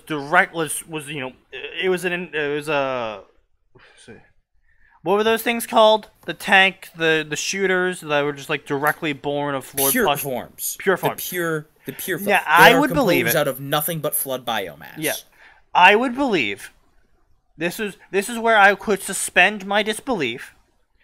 I would believe a pure form, a mini Gravemind pure form, a mobile command center for the Gravemind or whatever, where it could act in a limited capacity as the Gravemind through it in case its main body was destroyed. I would suspend my disbelief. Because it's a fan fiction, and, you know, you gotta move the plot along somehow. Yeah, but that's the limit that I would suspend my disbelief to. Not a fucking combat form that was just fucking infected. Yeah, the Jew was dying in the background. Don't worry about him. Yeah.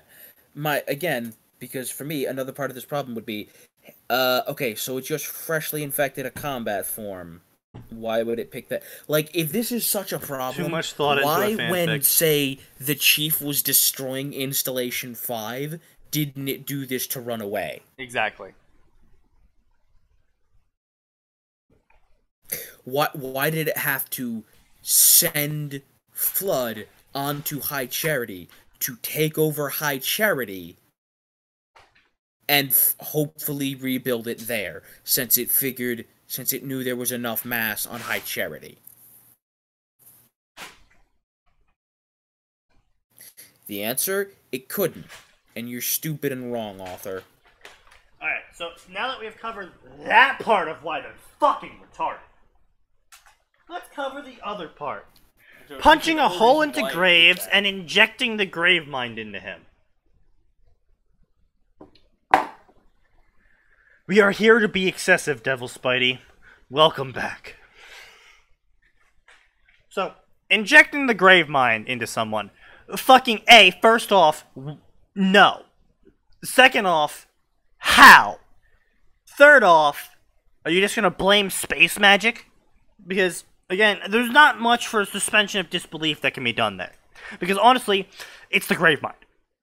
It is already pretty fucking space magic-y already, with its ability to psychically control biomass that is no way connected to it and is no way have any sort of psychic link to it besides, fuck you, I'm the grave mind space magic. Also, let's just take a quick moment to point out, the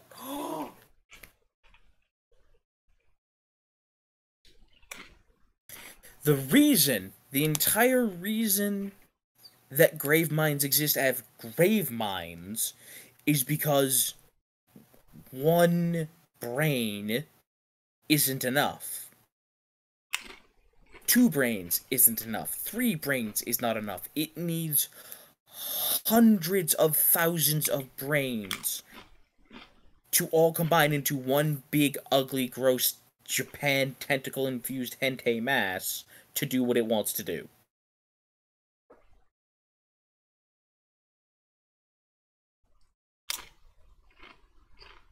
I'm not wrong. No. The grave mind is how big? Well, see, actually, it's a fair question. That's where the suspension of disbelief comes in. Like I said, I would have believed if the grave mind created some sort of pure form flood that housed its space magic bullshit in case its main body was destroyed. I was going to say, in fact, I would suspend my disbelief for.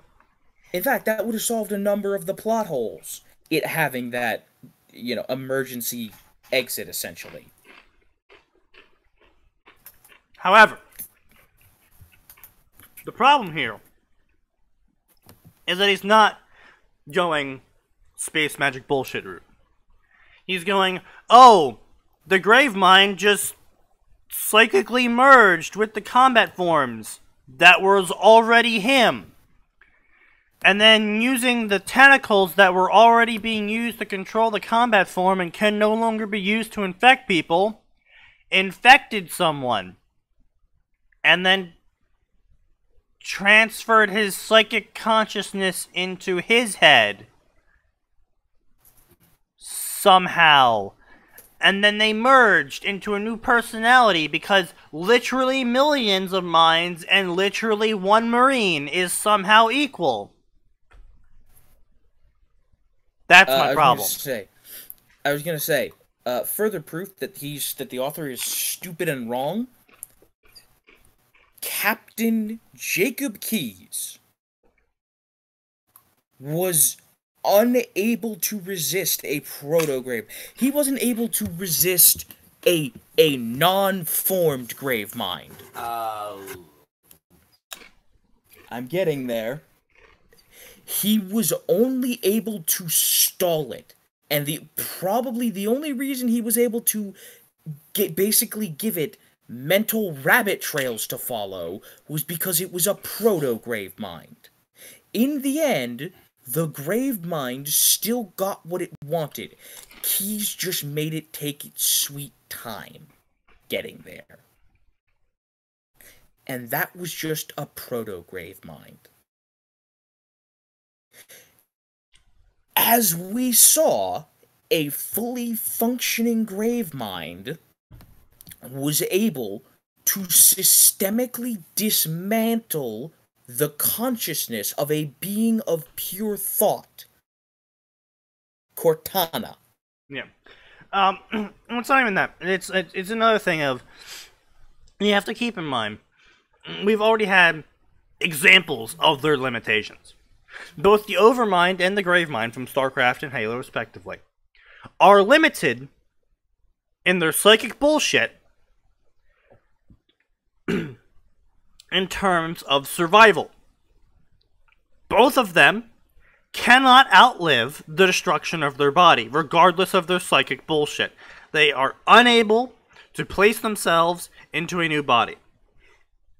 Because you are already working on breaking that one rule, you only have so much suspension of disbelief to pass around. And now, obviously, I'm not saying everyone's suspension of disbelief is the same level as mine is. Some people have a lot higher tolerance, like Max. Some people have a lot lower tolerance, like Atin. But the thing here is, though, is when you're trying to hit the widest audience, if you are trying to hit the widest audience, and being that it's not a shipping story, I'm assuming you're trying to hit anyone who enjoys Mass Effect and Halo, which is a pretty wide audience. You want to go... This is a general idea for any story, actually, really. You want to have the least moments in your story where you break the suspension of disbelief. And, in addition, despite what usually happens on stream, my suspension of disbelief is actually significantly higher than you might think, but one of the key issues is my suspension of disbelief is significantly lower when dealing with pre-established canon. And here's the thing, this applies to fan fiction and fiction that I'm currently reading. If an author, like in the Aragon books, pulls out a bunch of bullshit, violating a bunch of previously established rules without giving me a very good explanation of to why he's not actually breaking the rules, and this totally still fits inside of his rules, or her rules, I'm going to be upset. Exactly. Like... And you can avoid this problem in two ways. There's the much less satisfying and much hated method of, I'm going to explain as little as possible so that you can't ask any questions, which most people don't tolerate for very long. Or you can go the route of, and that was very much Tolkien's route for magic. The less I explain, the more I can do with it. Which is a legitimate way to do it, but it's not very satisfying for your readers. Then you have people like Drew Hayes, Brandon Sanderson, Robert Jordan, to an extent. These authors, and many other authors, these are authors that explain quite a bit about whatever their respective magical systems might be. Oh my god, I can't think. The guy who writes Dresden Files. Yeah, him. Him. Can't remember his name. The other key part about that, I want to add on to that before you move on. Yep. The other key part of that was the suspension of disbelief. It's a lot easier to go through with suspensions of disbelief when it's the little things on the side. People don't care too much about that. Game 1. Liquid takes game 1. Oh, good. Fuck the Chinese. Yes. Carry on. So say someone, like, does a backflip off a wall and elbow drops into someone in the middle of combat. Are they athletic? Yes. Okay, it's stupid, it's silly, could they actually do that? Probably not, but whatever, you know, it's a little thing. They might be able to, and that's enough for us to all If your magic system was previously, oh, you can shine some light and blow some wind around, and then in the middle of combat, your character, like, shoots a beam of fuck you that annihilates everything it touches. Okay, well, that's a significant change. That's gonna break my suspension of disbelief immediately. Or alternatively, another thing. The grave mind transferring their consciousness to a human. And the reason why that breaks your, or should break your suspension of disbelief immediately, is because of a key part. They're making it the focus of their story. Their story is based off of the idea that the grave mind can transfer their consciousness to a human. So either they gotta come up with a damn fucking good reason as to why they are completely breaking the canon of what is known about the grave mind to have this story. Actually, there's nothing else. It's like they either come up with a good fucking reason as to why they are crashing through one of the core rules of how the grave mind and the flood operate.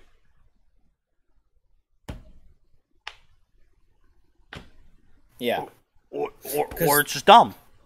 Like I was saying before, if you're going to break the rules of your universe, I may be willing to accept it if you give a sufficiently good explanation.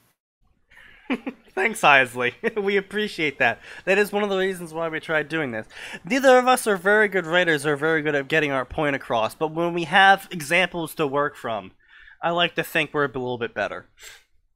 We'll get there, eventually. But yeah, that is the key thing, is little things you don't have to worry about too much. Like, oh, the grave mind was having a conversation with his combat forms. Okay, is it stupid? Probably. Does it really matter? Probably not. Not unless they make it a focus point of the story. Yeah. Then it matters. Then suspension of disbelief gets broken. But if it's like, hey, go here, do these things. Oh, reporting in, the life forms have been eliminated. Okay, you know, I'll accept that. It's, sure, whatever. You needed a way to get across certain information. I'll be like, you know, probably a little articulate for a flood form, but we'll let that go. But, like, oh, transfer the consciousness into someone. Okay, wait, fucking hold on, rewind, what? This is why you really gotta think about these sort of things. And am I putting too much thought into a fanfiction? Maybe. But there's fanfiction out there. There's sections of fanfiction types, and there's sections of writing out there where you don't have to put too much thought into it, where you can just go with an idea, see where it goes, roll the dice, have some fun. We like those stories. Hell, those stories are fun. Of what we write. Yeah, those stories are very much fun. They're fun to read, if properly done. They're fun to read, and they're humorous and enjoyable. However, this is not one of those stories. This is not the silly adventures of graves and minds. No, this is the story of a grave mind escaping his consciousness into a marine as they fly into another universe and meet Shepherd and the Reapers. Which actually, now that I think about it, sounds like a band. Shepherd and the Reapers. Shepherd and the Reapers. I'd go see it.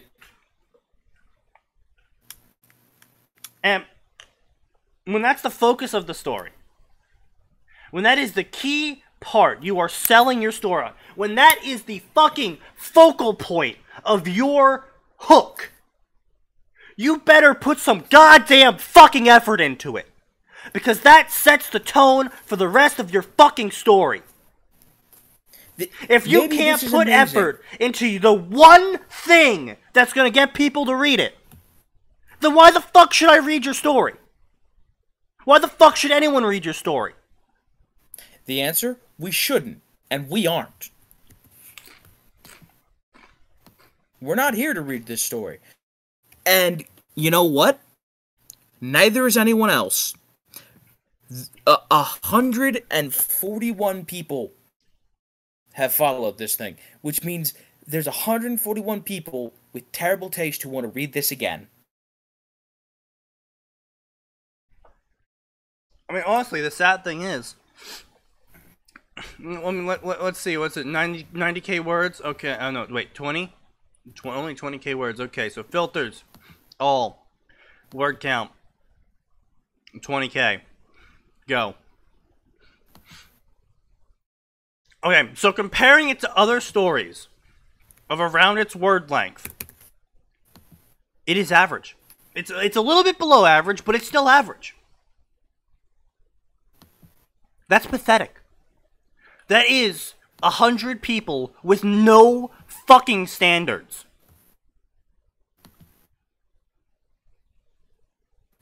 And now, there are quite a few stories out there that I follow but don't favorite. I follow those stories because this is how I see favoriting and following on fanfiction.net. When you follow a story, you want to see where it goes. When you favorite a story, you are advertising that story. You are saying, I, as this person, think this story should be read by other people. I was gonna say, that's how I see it. Like, for me, when a favorite for a story is, hey, I want to read this. Oh yeah, and like I said, really this is why I'm not focusing on the follows, I love reading it. I love reading it. And I think that anyone who, for whatever reason, stumbles across my profile should know that this is worth reading.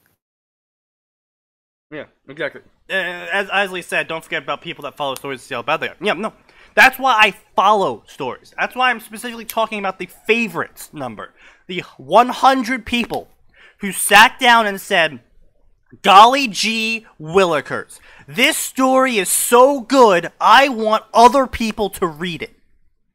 So either these 100 people have never read a fucking book in their lives, or their standards are so low that they make a whore in a whorehouse have higher standards than them. I was gonna say there have been occasions where when I'm completely out of material to read, I'll buy a 99-cent book off of Amazon because I want to see because it's got a somewhat interesting idea and I want to see if it's trash. But you're not gonna give it a 5-star review. No. Exactly. That's what I believe favoriting is. You're giving it a 4 or 5-star review. You're going around to people going, hey, look at this story, it's so good. And I'm offended by that. I'm offended by the fact that 100 people can sit down and look at this story and go, hey, it's so good. And then leave reviews. And then only leave 50 reviews, by the way. I actually have that problem with that as well. Is if you have an account and you can favorite a story with that account, and you do favorite a story with that account, at least, at the very minimum, leave 1 review. People are not going to improve their stories unless you leave constructive reviews. That is more than just, sounds cool, wish I could read it better. That doesn't fucking help anyone. So good, more please. Doesn't fucking help anyone.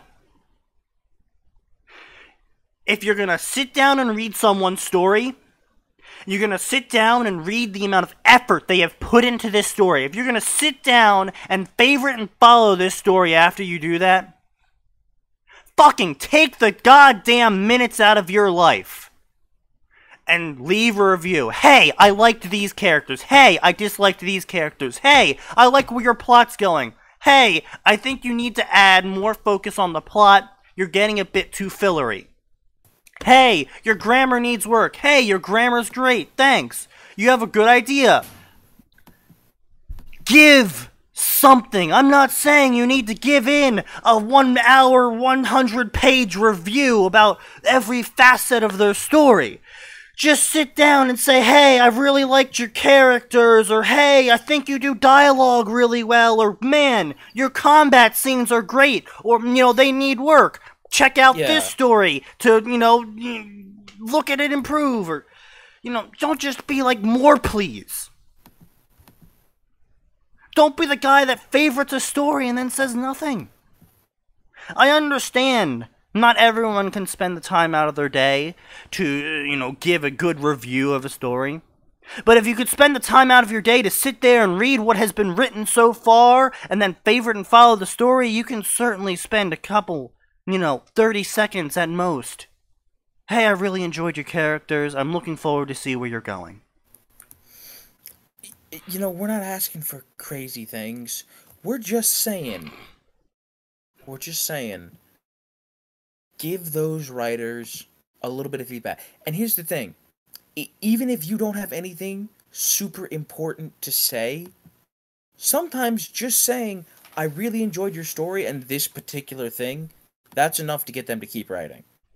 Yeah, Isley, with the recent culture, I have to agree with you. Phrases like, I'm offended, I'm triggered, this is problematic, we need to unpack this. It has ruined those phrases. Because they have watered them down. That's another problem with this shit. Is they've watered down phrases that used to indicate that there was a problem. To the point where someone's saying that, you practically roll your fucking eyes now. Oh, I'm offended by this. That used to mean something. Yeah. But,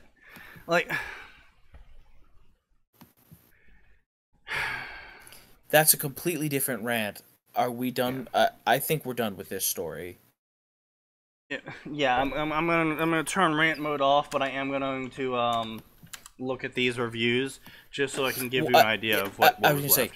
Say, we'll finish up these reviews, and then I think that's a good place to stop, because truthfully, I think we've said just about everything useful we're gonna say tonight. Yeah, pretty much. I have certainly spent my rage. We've spent our righteous anger for the day.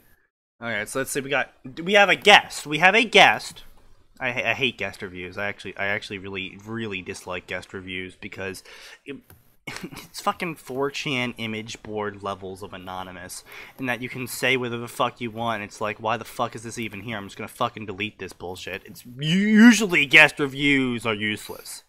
And because even if the guest does provide good reviews, I want to say, hey, thanks, or can I get more opinions on this? Oh, no, you fucking can't, because they don't have a fucking account that's free, A, and B, doesn't send you spam.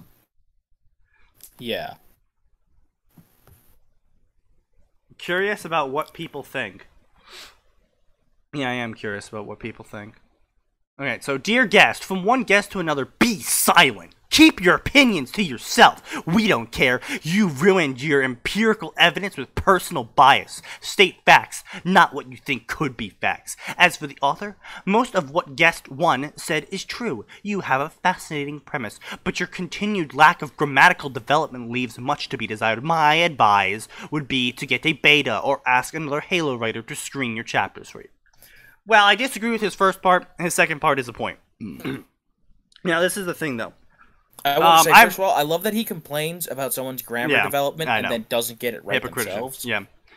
But here's my problem with this. First of all, unless someone's turned off reviews, you, as not the author, can shut your whole mouth. Yeah. See, the thing is, though, I've seen this is a problem, and I'm not talking about the review at this point. I'm talking about the story. I'm talking about the grammatical development. I've witnessed authors who have been writing for 5+ years. I am triggered. I'm very triggered. It infuriates me.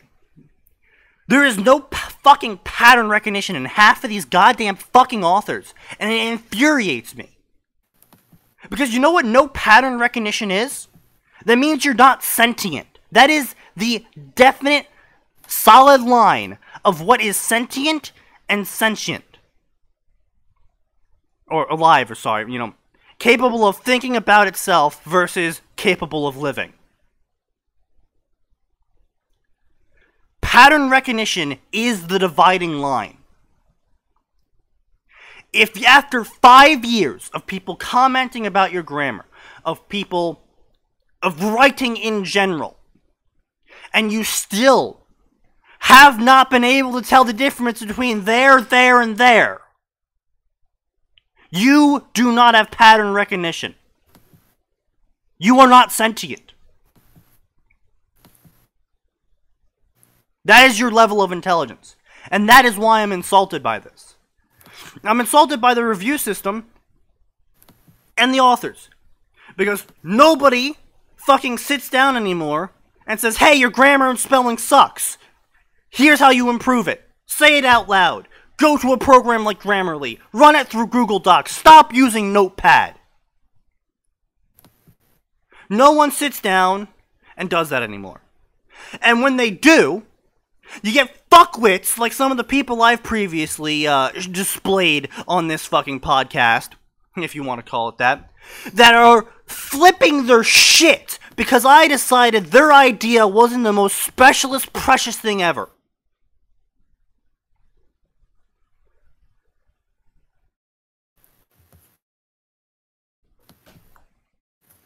Or, God forbid, you took exception to the fact that...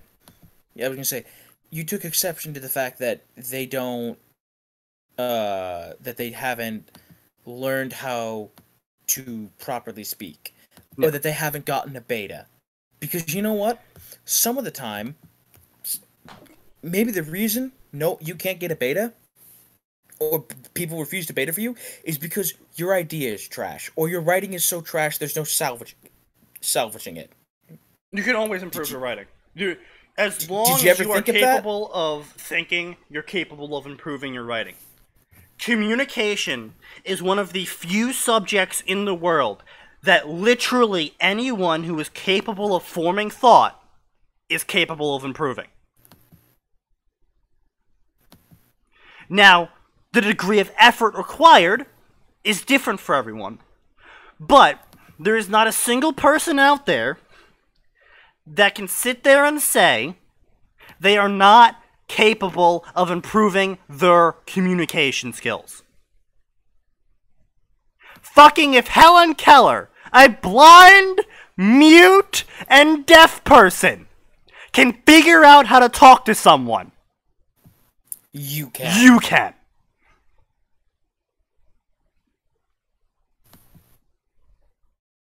But, okay, so I'm going to assume that the guest review that came right below it, though, is what they're referencing. But before that, Isley, I'm not saying you need to be more critical. I'm not saying there's anything wrong with leaving a review of only positive things, of saying, hey, I've really enjoyed your story, your characters were great, your, blank was great, this was great. I'm not saying you have to be like, oh, but these things were also bad. I'm not saying you have to do that.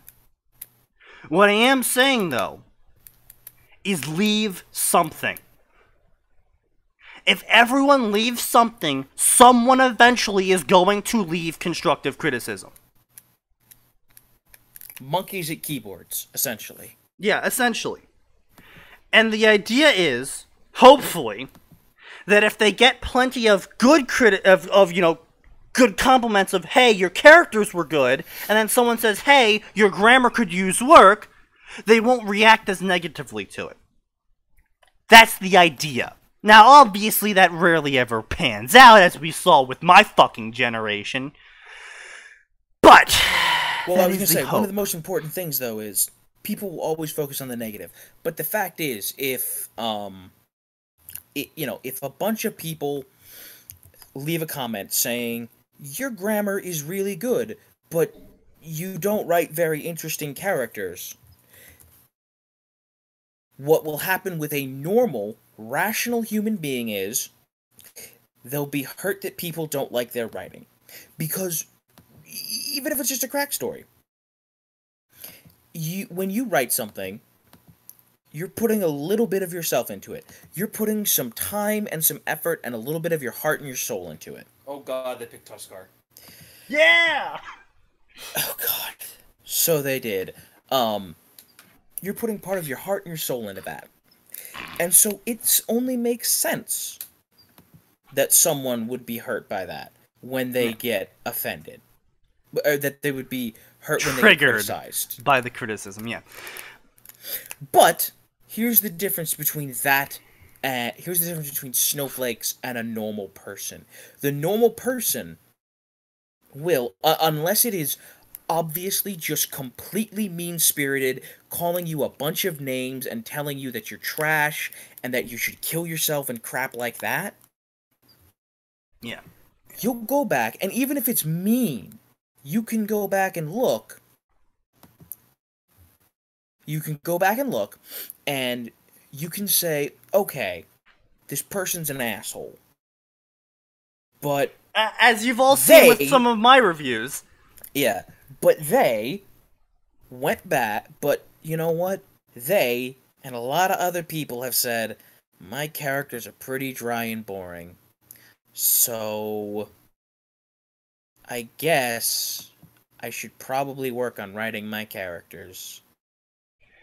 My recommendation is, if you don't want to come down too hard on someone, and this is actually a fairly good way of getting people to even recognize that there might be something they need to work on, is there is something called criticism sandwich, love sandwich. There's various, I've heard various terms for it. Basically, you start off by saying, hey, your characters are good. Follow up by saying, but your grammar needs work. And then follow up that with giving a suggestion of how to improve it. You know, your grammar needs work. I think you could fix that by finding a beta using the Fanfiction beta program, for example.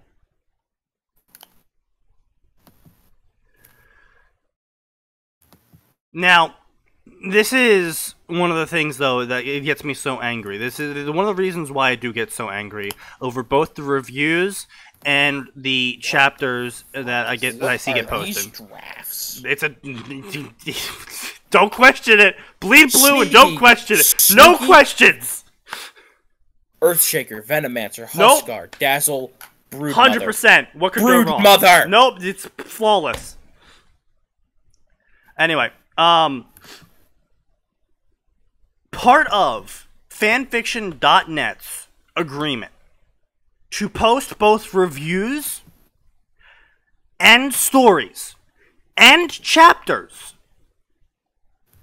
is various things like keep spelling mistakes to a minimum, keep grammatical mistakes to the minimum, keep, do not plagiarize characters, do not do song fix, etc. When you're leaving reviews, do not, insult leave constructive criticism, not deconstructive criticism.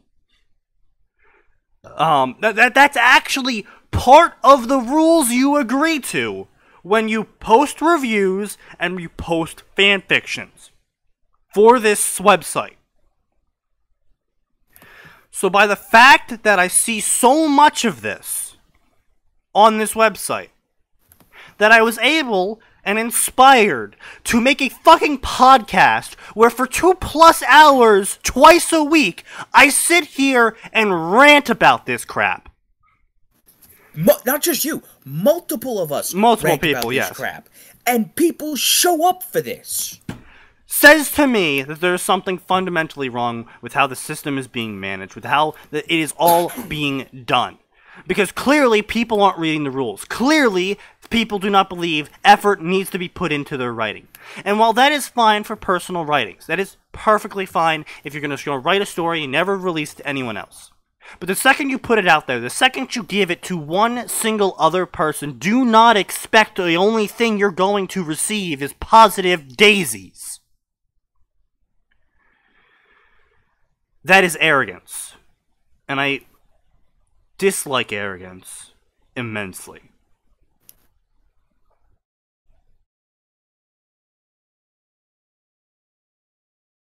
Yeah.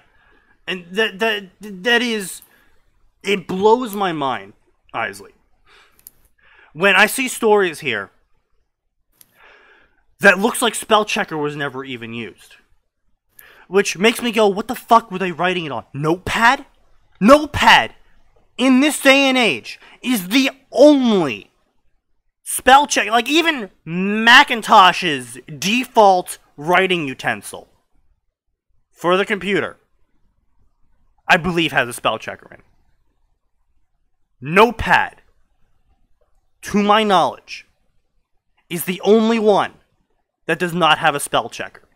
Which means either they're writing it in Notepad, which is fucking retarded, or they are ignoring the spell checker, which is beyond insulting. Because it is my personal belief that when you write a story and you put it out there for people to read it, the amount of effort you put into the story is the amount of effort someone should put into reading it. And so if you put immense amount of efforts into a story, and then someone leaves a review saying, "You dumb poopy head," yeah, you have a right to be insulted about that, because you put an immense amount of effort in it, and they just kind of just did nothing. But if you put no fucking effort into your story, if you don't even bother using fucking spell check on your story, and then someone leaves a review saying, "Hey, your spelling sucks dick, get it fixed," You don't have the right to be insulted. No, you do. You have the right to be insulted. You have the right to take insult with the way they chose to say it. No, spell check I do not believe can be turned off. Your WordPad did not have an English dictionary. Well, I suppose it would be loaded with whatever default language your operating system is loaded with. Because WordPad for me had an English dictionary in it, and I installed on English, so... And that's just me, though. Regardless, my point being, you can take umbrage with the way they say it, but if you look at it, if you pop it into Word or Google Docs, or whatever the Mac thing is, and you see a bunch of red squiggly lines, you have a problem. Fix it. Yeah. So anyway, let's see what this guest reviewer said that caused the previous guy to be triggered. Unfortunately, this is a badly edited story with a forced premise, I can agree with that immediately removes a lot of the drama by informing the protagonist of everything. Okay, I can agree with that. There are major problems with structures of sentence and dialogue, true. One paragraph is a single sentence of 130 words. Yeah, I can believe that. My advice to the author would be trying to read the dialogue out loud to see if it sounds... This is exactly what I'm talking about! This is what people should be doing! This is the exact kind of review that should be left! Yeah. The plot is forced and unexplored. The protagonist joins what is likely going to be the destroyer of humanity and immediately accepts it with no argument. Knowing that they could be the case of the Gravemind escaping and causing destruction again was ignored by the Gravemind promising not to. The emotional reaction or disbelief at the situation, no worrying the Gravemind is lying. It's very simplistic and forced and detracts from the suspension of disbelief required for the story. God damn it! This fucking man must be my goddamn clone! You're more polite clone. Yeah, exactly. Finding the Citadel, learning about the Reapers are a large part of the plot of 2 whole games, and the author has condensed it into a few couple paragraphs. Overall, the story rushes through the plot too quickly, without any development of character thoughts or emotions. It's badly written and edited. My verdict, 2 out of 5.